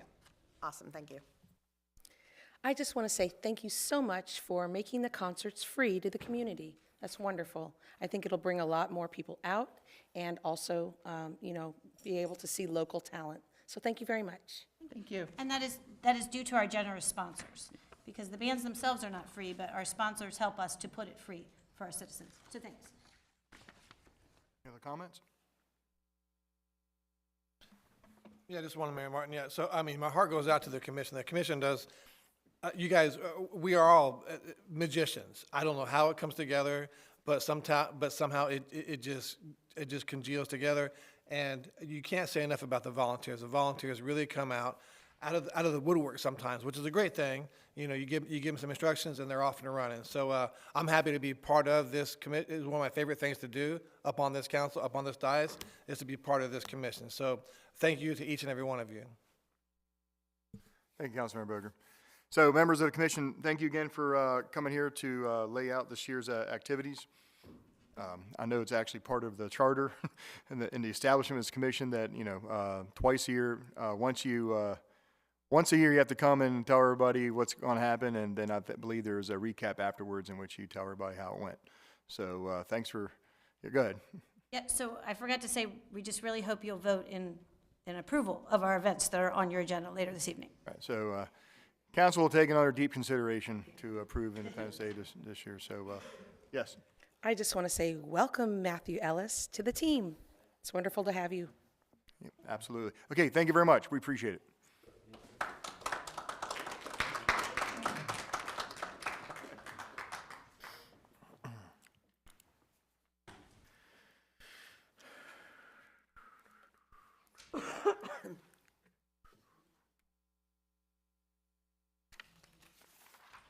Okay, item 11, resolutions. Let's cruise along here.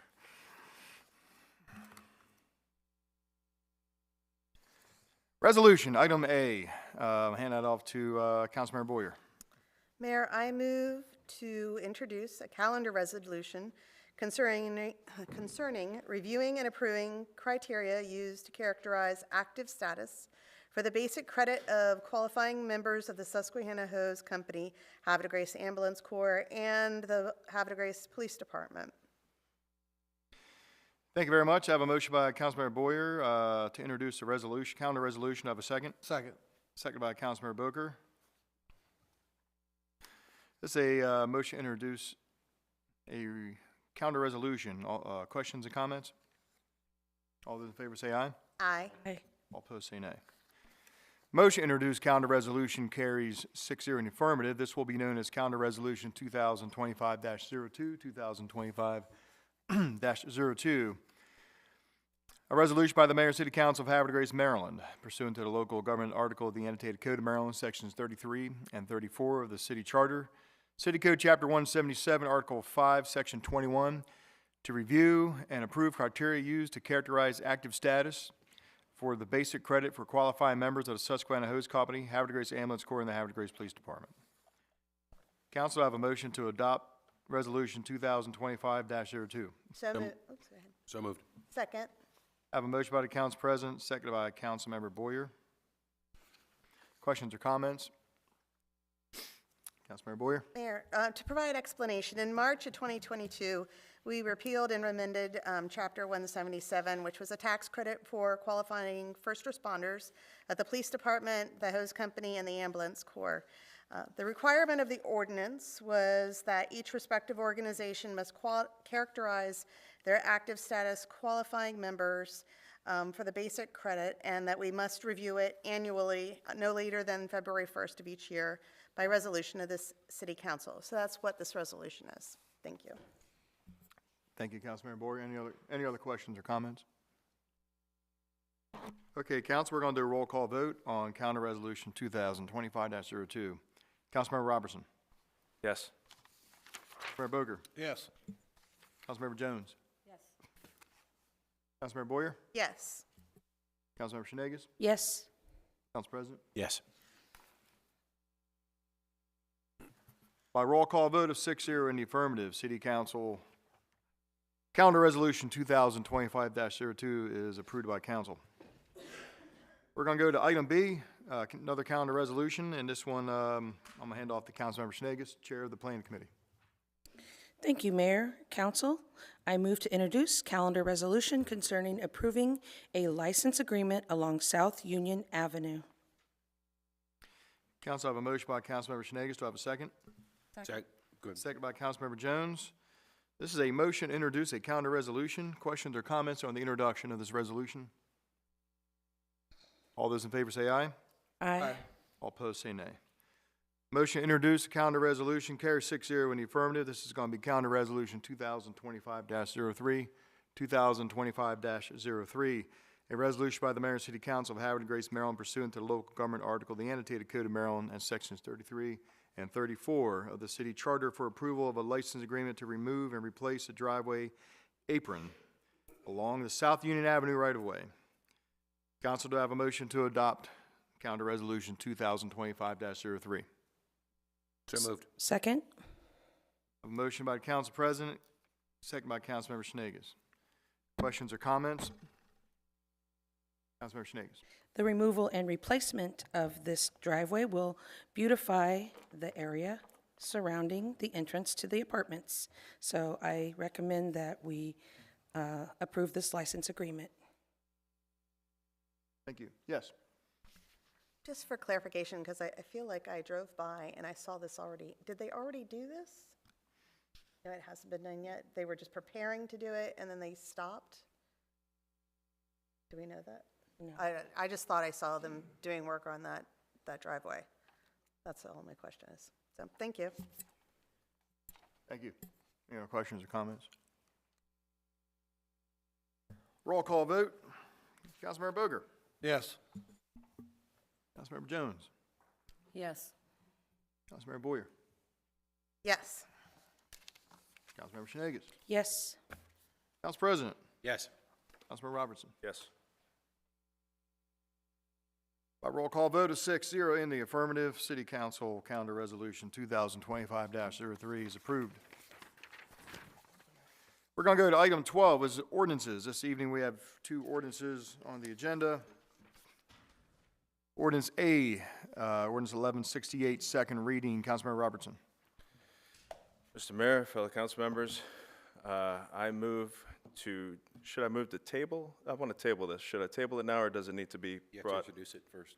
Okay. I would introduce it. Once it's introduced, you can make a motion. Roger that. I move to introduce ordinance number 1168. Council, I have a motion by Councilmember Robertson. Do I have a second? Second. Second by Council President. This is a motion to introduce an ordinance. This is ordinance 1168. All those in favor say aye. Aye. All opposed say nay. Ordinance 1168 is introduced on second reading. It's an ordinance by the Mayor and City Council of Havre de Grace, Maryland, adopted pursuant to the authority of Article 11E of the Maryland Constitution, the local government article, the annotated code of Maryland, and sections 33 and 34 of the Havre de Grace City Charter to amend Chapter 205, zoning related to group housing. Council, I have a motion to adopt on second reading. So moved. I have a motion by Councilmember Robertson. Have a second? The motion to table come after the, You can do it right now if you wanted to. okay.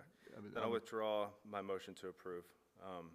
Okay, withdraw a motion to adopt on second reading withdrawn. So I'm asking for a motion to adopt, and if you wish to, So I make a motion to table this and send it back to the Planning Commission for further definition as per the city attorney comments this evening. Council, I have a motion by Councilman Robertson to table this ordinance. I'm looking for a second, but I just want to remind everybody, once a second's given, it's not up for discussion for a table motion.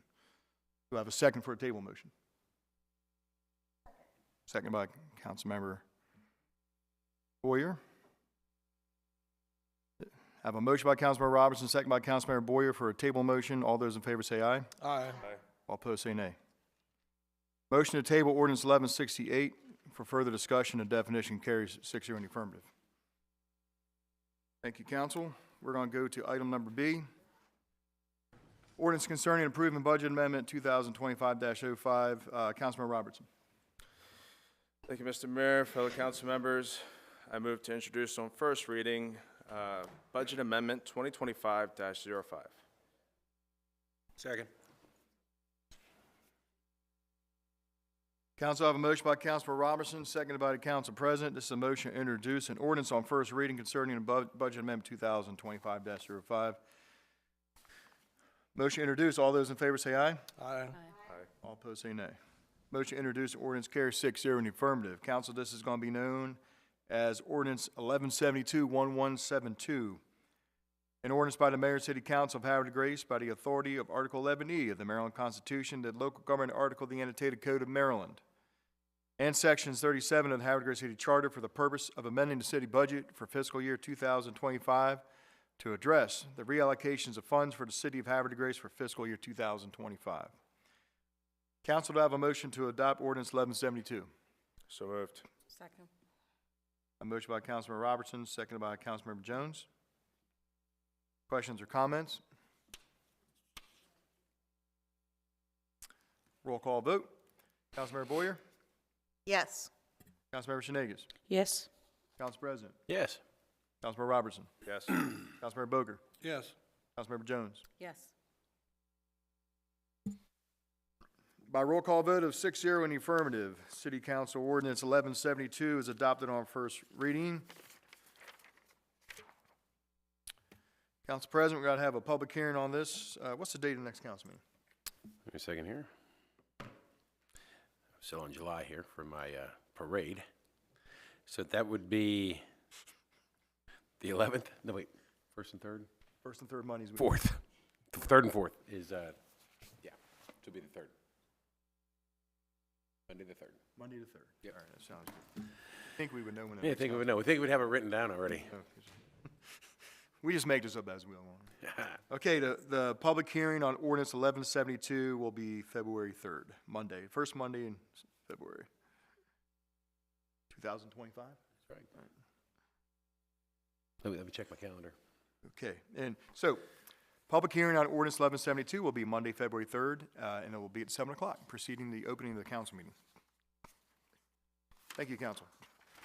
We're going to go to item 14, new business. And there is a couple items under new business. And there's item A. I'm going to hand off to Council President Ringside. Mr. Mayor, Council, citizens all, I move to allow the residents living at 801 Tidings Road to temporarily reside in a mobile camper parked on their premises for a period of 6 months, subject to renewal, to allow for home reservations and additional living quarters under the Ordinance 190-66 requirements that council approve that case per our charter. Gotcha. Or code. Air code. There we go. Did I say reservations? He said renovation. I said renovations, right? I said renovations. Renovations. Yeah, I said renovations, I think. All right, council, I have a motion by the council president. Do I get a second for this? Second. Second by Councilmember Boger. Questions or comments? No reservations? All those in favor say aye. Aye. All opposed say nay. Council President's motion to allow a trailer as a temporary dwelling at, what was the property? 801 Tidings Road for a period of 6 months. Ms. Parsons? It's approved. She's not listening. That is approved, 6-0 in the affirmative. Thank you very much, Council President. 6 months.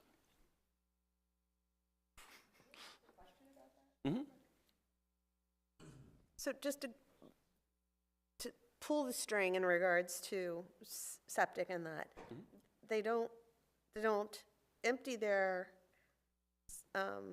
Blackwater or Graywater into the city line at their house. They have to go somewhere else to empty their. They could empty this into the city line, into their clean out there. They're charged, their sewer is charged per water usage. So they're using the city water and they're paying for the sewer anyways. So it's the same sewer that would be used if they were inside the house. Correct? That's why I was asking. I mean, like, how does that work? You can hook it directly up into the clean out. I've seen it done before. Yeah. It could happen. I guess it would Abdul? depend how close their Yeah. camper's going to be to their sewer clean out. Maybe a lot of hose they have to run. Yeah. But it's doable. Okay. Yeah. But it's not like they're skipping out on any payments anyways. They're using city water, and city water is, city sewer is calculated on how much water they use. So whether they use the pump out or not, they're still paying for it. Councilmember Rinsacker, if they are paying for water services, in terms of the building, they are charged sewer portion. Right. So that normally is for this fiscal year, 10.5 per 1,000 gallons. So they should be, so. Yeah, I'm not concerned about them. I was just Where's it going? Yeah. Two stinking the logistics. practical matter of how does that work. So, yeah, that's it. Thanks. No, I've, the property in question, if I may, Mr. Mayor, it's not on the street. It's not near the, this drain or anything like that. They won't be doing that. They've had that trailer there. That's where they store it. It's just they're doing improvements on their house, and they need a place to stay temporarily on their property. And again, per our code, they need to come to City Council, ask for permission to do that. So we have no problem with that. It's just renewable after 6 months. Thank you. Yeah. We're going to go to item B, special events. Council President, Mr. Rosinski is going to run through this list real quick. How do you want to do this? I would like to do a consent calendar for all through 1 through 5, and then do number 5 as its own because they have a specific request. 5 or 6? 6, I'm sorry. 1 through 5. Number 6 is themselves. All right, Mr. Rosinski, go ahead. Good evening, Mr. Mayor, City Council. Just to do a little housekeeping real fast. If you go to the events pertaining to the Independence Day celebration, I first just want to bring your attention to the concert at Hutchins Park. On our application, the staff provided, the date is incorrect. It should be 7/5/25, not 7/6/24. And I also just want to bring to your attention the totality of the event cost. It's not clear when you look at the applications, but it is $51,604. So that being said, on this consent calendar, we do have 5 events. The first one being SARC Pause for a Cause. The next 3 being the events mentioned tonight for the Independence Day celebration. Then we have the Arts, Wine, Jazz, and Soul Festival. And the administration is asking for a vote this evening. Okay, so we're going to do items 1 through 5 as consent. Yes, and I move to approve all these events. Second. Okay, Council, this is for items 1, 2, 3, 4, and 5. Do I have a motion to approve? And that's from the Council President. Second. Seconded by Councilmember Shenanigans. Questions or comments? All those in favor say aye. Aye. All opposed say nay. Okay, items 1 through 5, the SARC Pause for Cause, Havre Grace Independence Day Parade, Havre Grace Independence Day Concert at Hutchins Park, Havre Grace Independence Day Concert at Concord Point Park, and the Arts, Wine, Jazz, and Soul Festival fundraiser for August 9th have all been approved. Now we're going to go to item 6, Autumn Fest for October 4th. Council President. Actually, could I have Mr. Rucinski read the... So before you, you have the Autumn Fest on October 4th, 2025. The cost of the event is approximately $964. We did request that this be removed from the first consent calendar because there's a request for a fee waiver, which is in your packet. I believe it's for the trash services. Okay, yeah, the letter they sent us explained why they're requesting to be relieved from the requirement for the trash services. They do pack in, pack out, all the required stuff. They require all the people that participate to haul their own trash away. And there'll be extremely minimal impact on the city services, and I believe that it would be beneficial to relieve them of the requirement for trash services. So I make that motion, Mr. Mayor, to approve the Autumn Fest for October 4th, 2025, with their request for relief of the trash requirement. Council, I have a motion by the council president. Do I have a second? Second. Second by Councilmember Booker. Questions or comments? All those in favor say aye. Aye. All opposed say nay. Autumn Fest, October 4th, 2025 is approved with a waiver on the trash fee. Thank you, council. We're going to go to director's reports. This evening, Dr. Ritchie was not able to be here. Mr. Brzezinski, you have anything to update from the administration? I do not have any updates, but thank you. Okay, fair enough. We're going to go to Mr. Boursier, our Director of Planning. Mr. Boursier emailed us this morning that he's under the weather and is not here to represent his department this evening, so we wish him well. Hope he feels better. We're going to go to Ms. Johnson, Director of Economic Development and Tourism. Good evening, Mayor, Council, citizens at home and in the audience. I'm going to condense my comments from the 15 talking points down to about 3 or 4. So, one, I did want to address Evonics. We, staff members, had a meeting last week with 2 representatives from Evonics. When Evonics requested this meeting, they requested to meet with economic development, planning, and the mayor or the mayor's representative. When a company is closing, it is a very sensitive issue, and it is imperative to them that we keep things private. They have employees and family members that need to be told about this before they read it in the press. So it's one of the reasons why we were keeping this a little bit under the wraps until the press release was to come out in the newspaper. We feel as though we have a strong relationship with Evonics as they move forward. They do not have all of the details of what is going to happen, but they feel as though they will not be closing until about June of 2026. They will not close any sooner than June of 2026, but it could possibly be later, depending on how long it takes them to close the plant. With that being said, they are looking for a purchaser of the property. We will be a partner in that hunt with them, and if for some reason they cannot find a purchaser, then we'll have to see if we could come up with a plan B or a plan C. But this is a company, prior to being Evonics was J.M. Huber. They've been in this community for decades, and according to them, and I'm sure it was not an easy decision. So before any other information gets out there or already receiving questions about things that did not happen, you know, we just wish them the best. We'll help them any way possible. And, you know, it's the location and what is there now.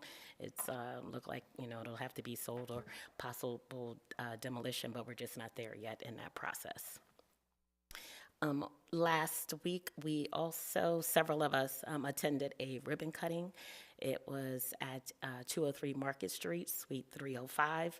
It was a joint ribbon cutting between the Harford County Chamber of Commerce, the Havre de Grace Chamber of Commerce, and the my department, Havre de Grace Department of Economic Development and Tourism.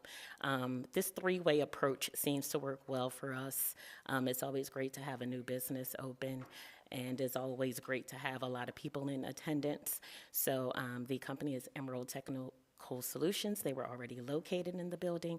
They have expanded to add defense interns to their business. So it was really great. I'm sure some of the council people will talk about it, but we welcome them. We're here, and we're glad that they expanded in the city of Havre de Grace. January 29th is Harford Night in Annapolis. Lori and I will set up and manage the city booth, so we will probably already be in Annapolis when you arrive. That's pretty much it. Last week, we did have EDAB and TAB, of course, on January 15th. EDAB was a lively discussion. There'll be additional information on that in the future. It was a update on the Water and Sewer Commission, and think they're coming before the council February 3rd. TAB was setting its course for the rest of 2025, or I should say the beginning of 2025 and the rest of this year. And that's pretty much all the comments I have for tonight, Mayor. Thank you very much for the update, Ms. Johnson. Any questions for Bridget? Okay, thank you very much. Good evening, Abdul, Director of Finance. How are you doing, sir? Thank you, Mayor. I'm doing great. A little cold, but, you know, teeny bit. We'll manage. The council members, residents of Havre Grace, good evening. I'll be going over the financial condition of our three major funds, starting with the general fund. The fund balance currently stands at $7,674,900, which is down since my last reporting, $819,700. The beginning fund balance has not changed and currently stands at $2,349,600. Revenues are up $444,200. Currently stands at $19,052,600. Expenditures are up a little over $1.2 million. Currently stands at $13,727,300. With respect to the water and sewer fund, the fund balance currently stands at $7,509,300, which is up a little over $1.1 million. Beginning balance has not changed and currently stands at $1,746,800. Revenues are up $1,727,200. Currently stands at $13,062,600. Expenditures are currently standing at $7,300,100, which is up $629,400 since my last reporting, January 6th. The last fund, the Marina Fund, the fund balance has increased $90,500 and currently stands at $1,116,600. Fund balance has not changed and currently stands at $761,900. Revenues are up $99,000, currently stands at $696,200. And finally, the expenditures are up $8,500 and currently stands at $341,500. So that concludes my financial conditions for this council session. Thank you, Mayor. Thank you, sir. Council, any questions for Mr. Abdi? Okay, thank you very much. Appreciate the update. And we're going to go with Director of Public Works, Mr. Conway. Good evening, sir. Mr. Mayor, Council, I'll make mine short and sweet because we're kind of dragged this on a little bit tonight. So the first thing I'd like to do is a quick shout out to the DPW crews for another job well done late Sunday and Sunday night. I can't say that enough. You know, again, we got a group of people who are absolute rookies at this. Council President Ringsocker, was your neighborhood slightly better than last time? Sorry, sir? Was your neighborhood slightly better than last time? Oh, it's great. You guys do an amazing job. All right, good deal, good deal. DPW's FY26 preliminary budget has been forwarded to the Director of Finance, and today we finished up our big inspection we've done on 6 of our big pump stations, and we should expect that report in a week or so, and it went much better than I expected, so that's a good thing. And Mr. Mayor, I'd like to take a quick second to thank you for having the faith and belief in me, to allow me to be promoted to this position. I mean, I appreciate it very much. I want to thank council too to make it unanimous, and I look forward to working with each and every one of you and looking forward to taking DPW to new and better places. Thank you. You're welcome, Joe. Thank you very much. And how many years have you been with the city? Going on 26. All right, so your probationary period's almost done, so no, we thank you, Joe, for all your hard work, dedication to the city, and we look forward to working with you. So thank you very much. Thank you. And it was an easy one for council. Any questions for Mr. Conway? Thank you again, Joe. Good evening, Chief. Mayor, good evening, council members, citizens. I wanted to start off tonight with condolences to the Castley family. So Joe Castley, former prosecutor, state's attorney for Harford County, passed away on Friday. And so it was a kind of a shock to a lot of us in law enforcement that have known Joe for a number of years. He was an amazing individual, Purple Heart recipient, and former Army Ranger in Vietnam. He started his career at the state's attorney's office in 1977. 1982, he was elected as the state's attorney, and he retired in 2016. He was my criminal law instructor in my academy in 1990. So anyway, he will be missed. So again, condolences to his family. Just one more thing. So there is, there was an alert that was sent out from the Maryland Transportation Authority last week. So someone has been sending out these text messages that says that your Easy Pass has been hacked, or that your balance is due, and so they're like trying to get you to give information. These phishing scams, and so just recently we've had things that have been reported in the city. Grandparents said that they've received calls from outside jurisdictions that said that their grandchild needed bail money. There was another person that had a scam that their passport had expired, and they were trying to get them to provide personal information. There's always the one that pops up this time of year about the IRS. And then there's the reoccurring one that says you missed jury duty or grand jury duty, and there's a warrant now for your arrest. And unless you provide, some type of a gift card, that they're gonna, like the police are gonna come and, haul you off. So please, if there's ever any questions, please call us. No one is going to ask you for gift cards or your credit card information over the phone in order to take care of any of these problems. So just, many of us that have, older people in our lives, you got to worry about them. So if we can be of any resource, please let us know. Thank you, Chief. Appreciate it. Council, any questions for Chief Kress?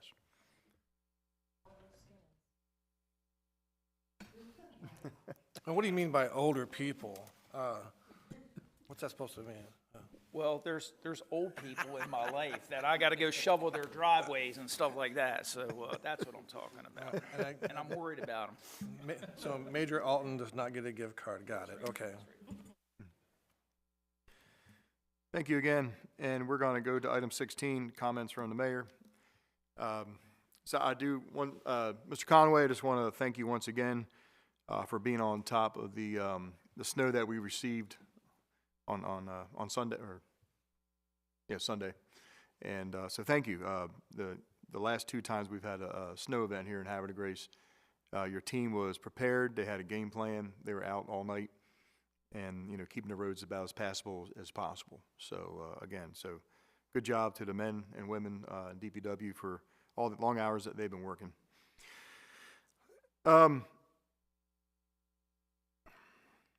Remember a couple council meetings ago, I was talking about how some good citizens in this city just keep passing away. We're talking about Mr. Browning, and then Kamei Murphy passed away in December.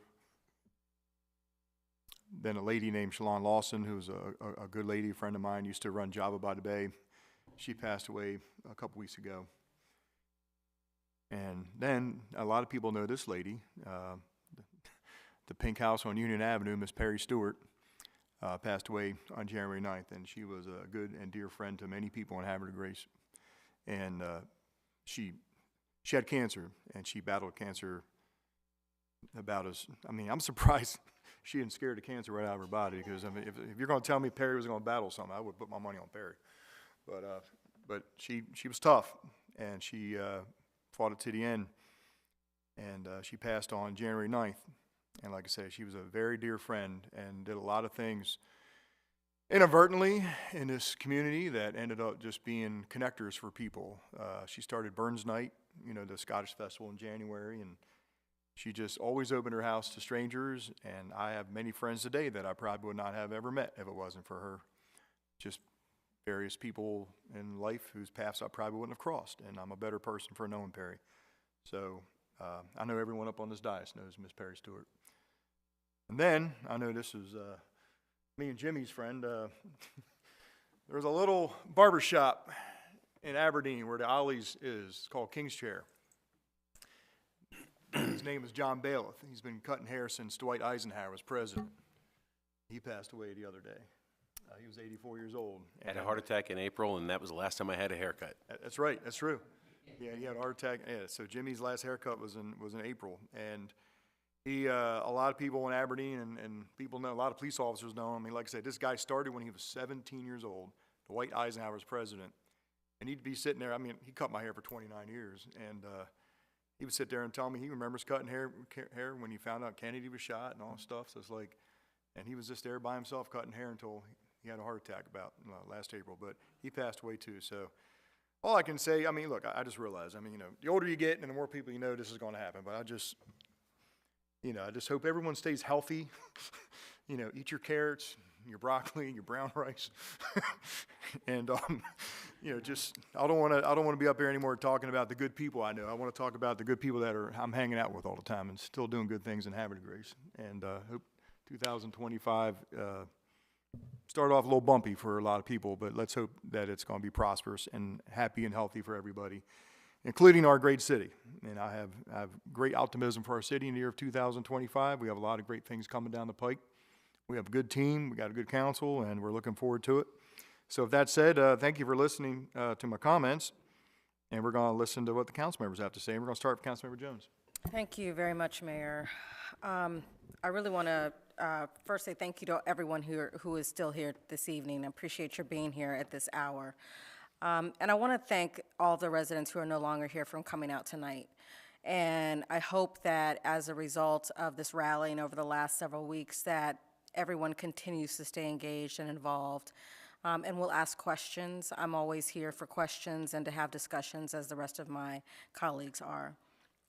I also wanted to give prayers and sympathy to the family of Perry Stewart. I didn't know her well, but I know that when I first joined the council, she was one of the first people to reach out to me and invite me into her fold. And so I really felt special to be welcomed by her, and I'll always appreciate and remember her for that. Also, I wanted to mention that recently Christine Talbert passed away, and I'm not sure how many folks are familiar with her, but she passed away at 89 just a couple weeks ago. And for those of you who don't know, Ms. Talbert was largely responsible for getting Hosanna and the Colored School declared historic sites. So her funeral was, I think, Saturday, and just to keep her family in your thoughts and prayers. I thought about as I was sitting up here that I'm really hungry right now, but I don't have any food and I would love a donut. So I just thought about Divergent Donuts and how I have to go there. So I just wanted to say that if you have not visited Divergent Donuts, it's new in Havre de Grace and it's awesome. I mean, their donuts are, I can't even describe to you, and the different types of donuts they have, and I'm making myself more hungry. But just wanted to give a shout out to those owners because they are great people. And lastly, happy birthdays to Mayor Martin, who was Friday, and to Councilman Boker, who's today. And that's it, Mayor. Thank you. Thank you very much. Thank you very much. Thank you. Thank you very much. Thank you, Councilmember Jones. We're going to go to item B. Councilmember Boyer. Thank you, Mayor, and happy birthday to the two of you as well. I just want to say something really quick about Emerald Technologies. They're the ones that expanded. Now, they started in the not the heat center, at the ground floor is what it's called, over by the old Bill Bateman's. Basically just in an office. And Dondre, he just always had this incredible spirit about it, how everything was going to build and get better. And he has created just this absolutely amazing business. And his energy has then, like, he's so full of energy that it folded over, and now he has worked to establish the defense interns. Now, starting an internship program for kids, not very easy. In the first 2 years of his program, he has had the Apprentice of the Year for the state of Maryland 2 times in a row. It's just absolutely amazing. His passion for technology, his passion for students, and his just energy as a whole is going to benefit our community so much. And the fact that he has expanded to basically be the whole top floor of the building is just amazing. And it's probably not going to be enough for him for very long. He's going to be expanding beyond that just because of how many projects he has going, how many contracts he has going, and just his passionate energy, like I said. So it's so exciting to see him expand, and I look forward to him getting more and more involved with the city of Havre de Grace. I think we are so incredibly lucky to have him as a resource, and he absolutely wants to get more engaged with us. I want to encourage everyone to take a pause and look at the Hartford County Council website. They have Bill 24-241, and this is in regards to mining operations. There's a lot of concern about it. It was introduced by Councilman Riley of District F, which he represents the Vulcan property and that in his district. And unfortunately, it's really meant to expand their operations and expand their blasting zone, et cetera. There's a lot of concern by the people who live up on the hill about it, about the impact it'll have on their houses, or on gas lines, on their water lines. There's a couple people up there who also have wells, not within the city of Havre de Grace, but on the other side I have wells, et cetera. So please read it over, consider it, and engage if you can to your county councilman to encourage them to consider the needs of the residents over the needs of the business. It's not even written specifically for a business, it's written for mining in general.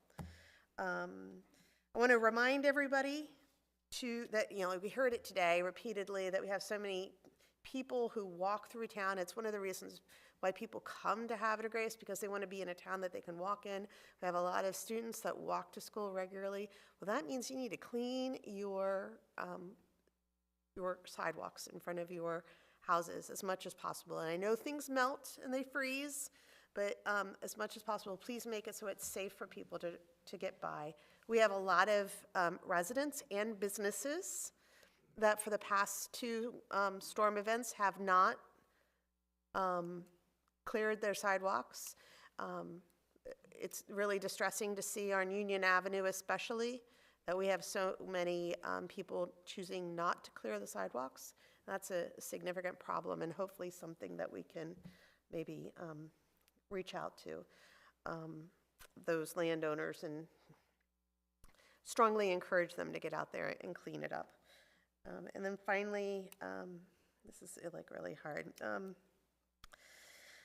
So Perry, God bless you, and God bless you real good. Thanks. Bye. Thank you very much, Councilman Boyd. Good evening, Councilmember Schenegas.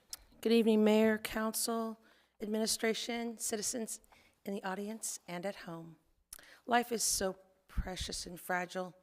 Hearing all the birthdays and the sincere thoughts about our friend Perry, welcoming new people into the community, families, the circle of life.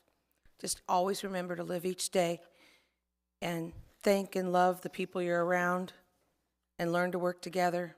As we saw tonight, a community that came together to express their concerns, and it was done peaceably. And thank you, citizens, for that.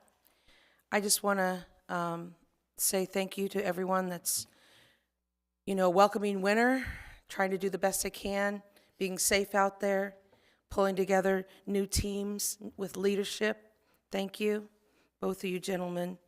I know that you're both new to the finance and to the position of DPW acting director, but you have been a valuable part of the city, and you're just making it stronger. And that's how our community is, just building together. And I know that seeing Matthew join the 4th of July Commission, I know that each person makes a difference. And I know that we have some citizens that have been working on the Arts Commission for many years, and they're ready to retire, and they want to welcome in some new people. So if you know anyone that's interested and that would like to join the Arts Commission, perhaps you could see Miss Vicki Jones. She is the council liaison, and or come into the office for a application. That would be great. I want to say thank you to everyone that's continues to support our downtown in the event of everything going on. Casey, talking about shoveling, we were given a directive not to put salt on new concrete. So if any of the business owners are listening and haven't cleared, thank you that the salt hasn't been poured down, because it eats into it. And I just want to say that I am delighted to be a part of the community that welcomes you, whether you move on and you're a volunteer and you get to be a part of the community in different ways.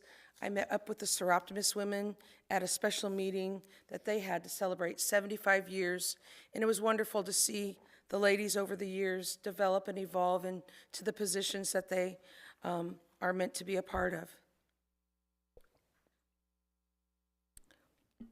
I want to say thank you to the Marina Commission for allowing me to be the chair for the last 2-3 years, and I want to thank Jacob Argentina for taking over as a chair, and he has scheduled us a meeting for the Marina Commission this January 28th. It's a Tuesday, normally Wednesdays. It's at 4:30 in the council meeting room across the hall. So thank you, everyone, and I appreciate just being a part of your lives, and I look forward to seeing you at the next council meeting and in the community. Back to you, Mayor. Thank you very much, Councilmember Schneges. And good evening, Councilmember Robertson. Good evening, Mr. Mayor, fellow council members, city staff, ladies and gentlemen, still here and at home. Just a couple things. Number one, first and foremost, shout out to DPW. Again, Joe, please share with your fellows how much we all appreciate them. Police as well. All of our folks are out there working in the elements. It's bitterly cold outside, and of course, with the rain, sleet, and snow. So we really appreciate that, keeping our city going. When I first moved to Havre de Grace, the first person that I met was Miss Perry Stewart. We were neighbors. We lived 2 doors down, and if anybody knows Perry, she was very quick to be interested in who this was moving in her area. We bonded pretty quickly. She was definitely a force of nature. She was a very hard woman, and that was fine because I would give it back to her, and she got to be kind of like family almost. We had a backyard that connected that she would put her garden in, and we did the fence together, and she built a gateway so that my son could learn how to garden. When he started elementary school, we didn't really know anyone in town, and all of my family was scattered between Baltimore City and Pennsylvania at that time. They've all since moved really close, so it's kind of funny. They saw how good we got it up here in Havre de Grace. But anyway, at that time, we didn't have emergency contacts for school, so Perry agreed to come in and be our emergency contact. And, if you know Perry, she took a look around the elementary school, and my wife and I had to continually remind her not to curse. It was not the appropriate environment. I won't repeat anything that she said here, but, she was As the mayor said in his Facebook post, she was a herder of people, and that is true. I saw through the years many groups of folks come and go, many tenants come and go from her house, and got to know a lot of interesting characters, so many nights just sitting and having a whiskey and listening to stories of people that were traveling, you know, people from all over the world staying there for a time. It was really a community hub in many ways. Perry kept up on all the local gossip. I'm sure that everyone at this table has heard some things about me, and I've heard things about them. So we all know what's going on at all times, and that's because of Miss Perry Stewart. So she will be missed, man. You know, love her to death sometimes, couldn't stand her at other times, and that's just like family, man. It was Auntie Perry, and she will be missed. I got the news of her passing away on a Thursday afternoon. My wife and I happened to be off that afternoon for work because we had a meeting at the school for my son. So in her memory, we hit every bar in town and you know, had a couple drinks and talked it up with the folks that were at the establishments at the time in her memory. 2 days later, my actual aunt Donna, who was also battling cancer, passed away. Her funeral was this past Saturday. That's the white emblem on my jacket. We were asked to wear those, and I thought it might be appropriate to maintain that for this evening. So it just seems like cancer is just one of those things that's making, I don't know if it's a resurgence or maybe, you know, at this stage in life I'm just becoming more aware of the people around me that have it, but I mean, it just seems like half of the people that I talk to anymore have it, have had it, are battling it, are going through a second round. So I don't know. I guess just keep your friends and family close, say some prayers, and, you know, just remember that this life is temporary. That's it. Thank you, Councilmember Robertson. Good evening, Councilmember Booker. Good evening, Mayor, Council, Directors, those of you who are with us still in the audience, thank you for grinning and bearing it. Matt Ellis in the audience, thank you for hanging out with us today, Matt, and thank you for joining the Independence Day Commission. You are going to have so much fun. You have no idea, my friend. Congratulations to Mr. Abdul. Mr. Abdul, all the qualifications, all the education, you are the perfect fit for that position, and I thank you for your responsiveness. Anytime I have a question for you, you're always right there, and you help me a lot with water and sewer and things of that nature. So hats off to you. Mr. Joe Conway, incredible choice to have you in that seat. You have the experience, the knowledge, the background, the education, and the experience that is just irreplaceable. I mean, you've been here, I don't think there's any inch of this town that you don't know. And I will applaud the aggressiveness of DPW. You jumped on that 1 inch of snow like you would if it was 12 inches of snow. They were all over it, right? All over it. No, thanks for that. January the 17th, there was a ribbon cutting meeting. I think Director Johnson had mentioned that, the ribbon cutting at the Emerald Solution. I was able to attend that as well as Councilmember Boyer. That was fantastic. I'd like to bring him into the community, and especially with the work that that Bridget has done, expanding the business, you know, district kind of that way, and encompassing, you know, the bond boy and everything, kind of brings it together. So really kind of rounding it out there a little bit. And the internship placement for industry, for DOD, that's right up our alley. So I think I was in all the photos, because I couldn't move, I was stuck in the corner. So you have to edit those out whenever you get those photos. Let's see, what else? And Jimmy, I'm gonna talk a little bit about those scouts. So we had, just this past weekend, on Sunday, you may or may not know, but your council is, we are serving, kind of like DPW, kind of 24/7. We're always at call, text, emails, and whatever, and talking to young scouts from ages, from ages 11 to 18. 11 to 18 is incredible. Although one boy thought he was 9, and then he told us he's 10, and then 11. You know what? It's a confusing time, okay, Jimmy? I don't judge, and you shouldn't judge either. So we're fortunate to talk to the Boy Scouts troop 987B, and I think that group is commanded by Scoutmaster Bob Groff. Bob Groff. Yep, and so one of the big things that was, that we talked about was constitutional rights and obligations. And I kind of want you to think about what is your right and what is your obligation, right? And it was amazing to hear some of the feedback from some of those young scouts on what they thought it was. And we kind of stood back and let them lead the discussion, and it's very educational to kind of try help formulate those young scouts who were quite brilliant, as a matter of fact. I looking through the Scout manual, I look at an Eagle Scout differently nowadays, or a Weeblo or Boy Scout, whatever rank they are, because that book is incredible. So you can get your son on that, on the Eagle badge. He's working on it. Yeah, I know, brother. So, hey, in closing, I just want to thank the police department, Susquehanna Hose Company, all of our first responders, our EMS for keeping us safe at night, and out there doing the job whenever the siren calls. They're the first ones to run into the fight. So thank you. That's all I have, Mayor. Thank you very much, Councilmember Booker. And business from the council president. Good evening.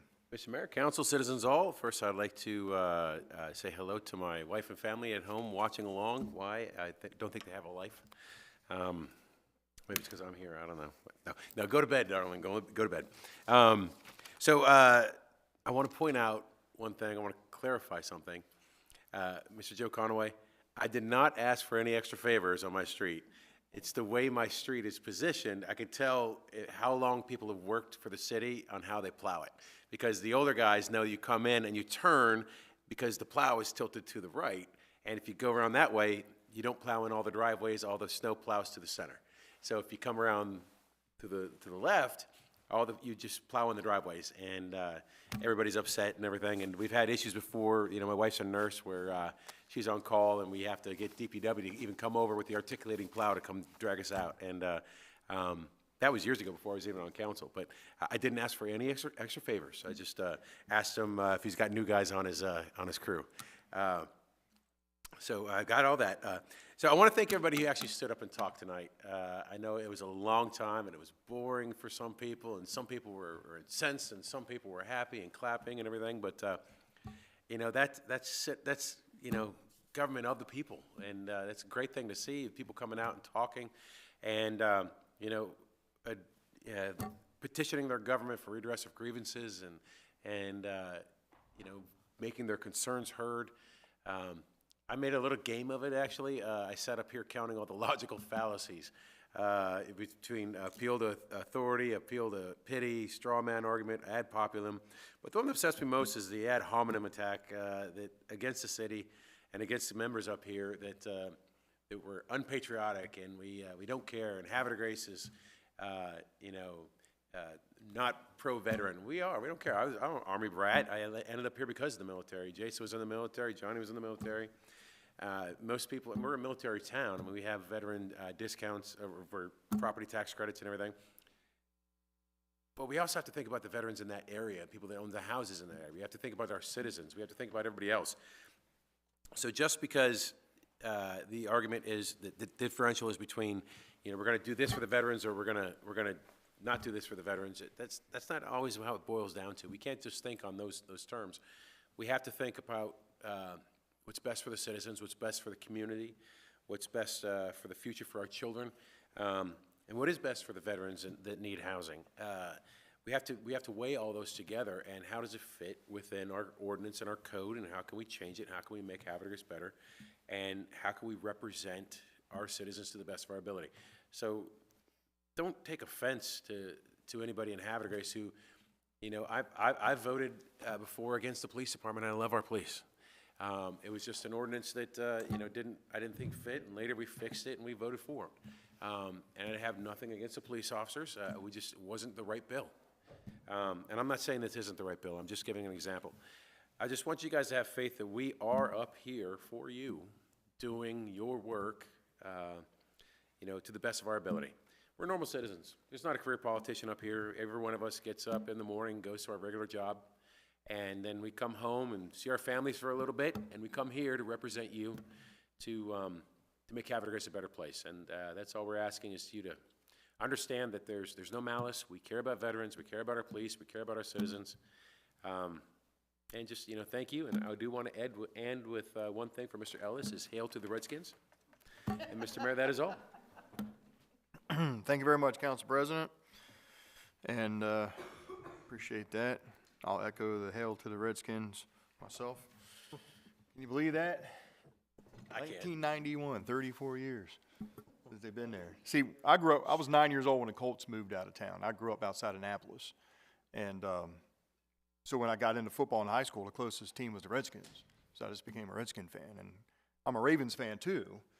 But, I'm the only Redskin fan I know of besides you and a couple other people. AFC, NFC. And it's always 1 o'clock games. They're always on at the same time. I'm going back and forth.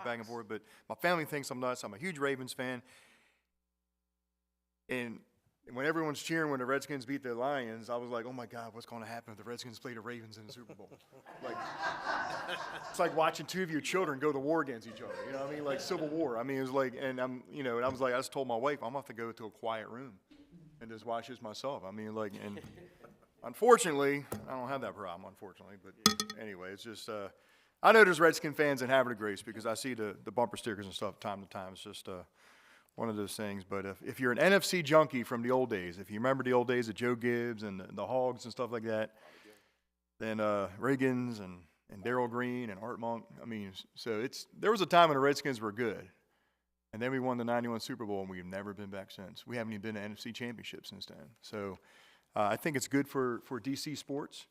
You know what I mean? Just it's good from time to time for all towns just to experience, something like this. So. New owner, new quarterback, so yeah, hail to the Redskins. So, but anyway, my beloved Ravens, I'll just leave it at that, man. What the hell? All right, but before we sign off tonight, if you are unlucky enough to work here tonight on your birthday, we have a tradition. We get to sing happy birthday to you, and it's happening.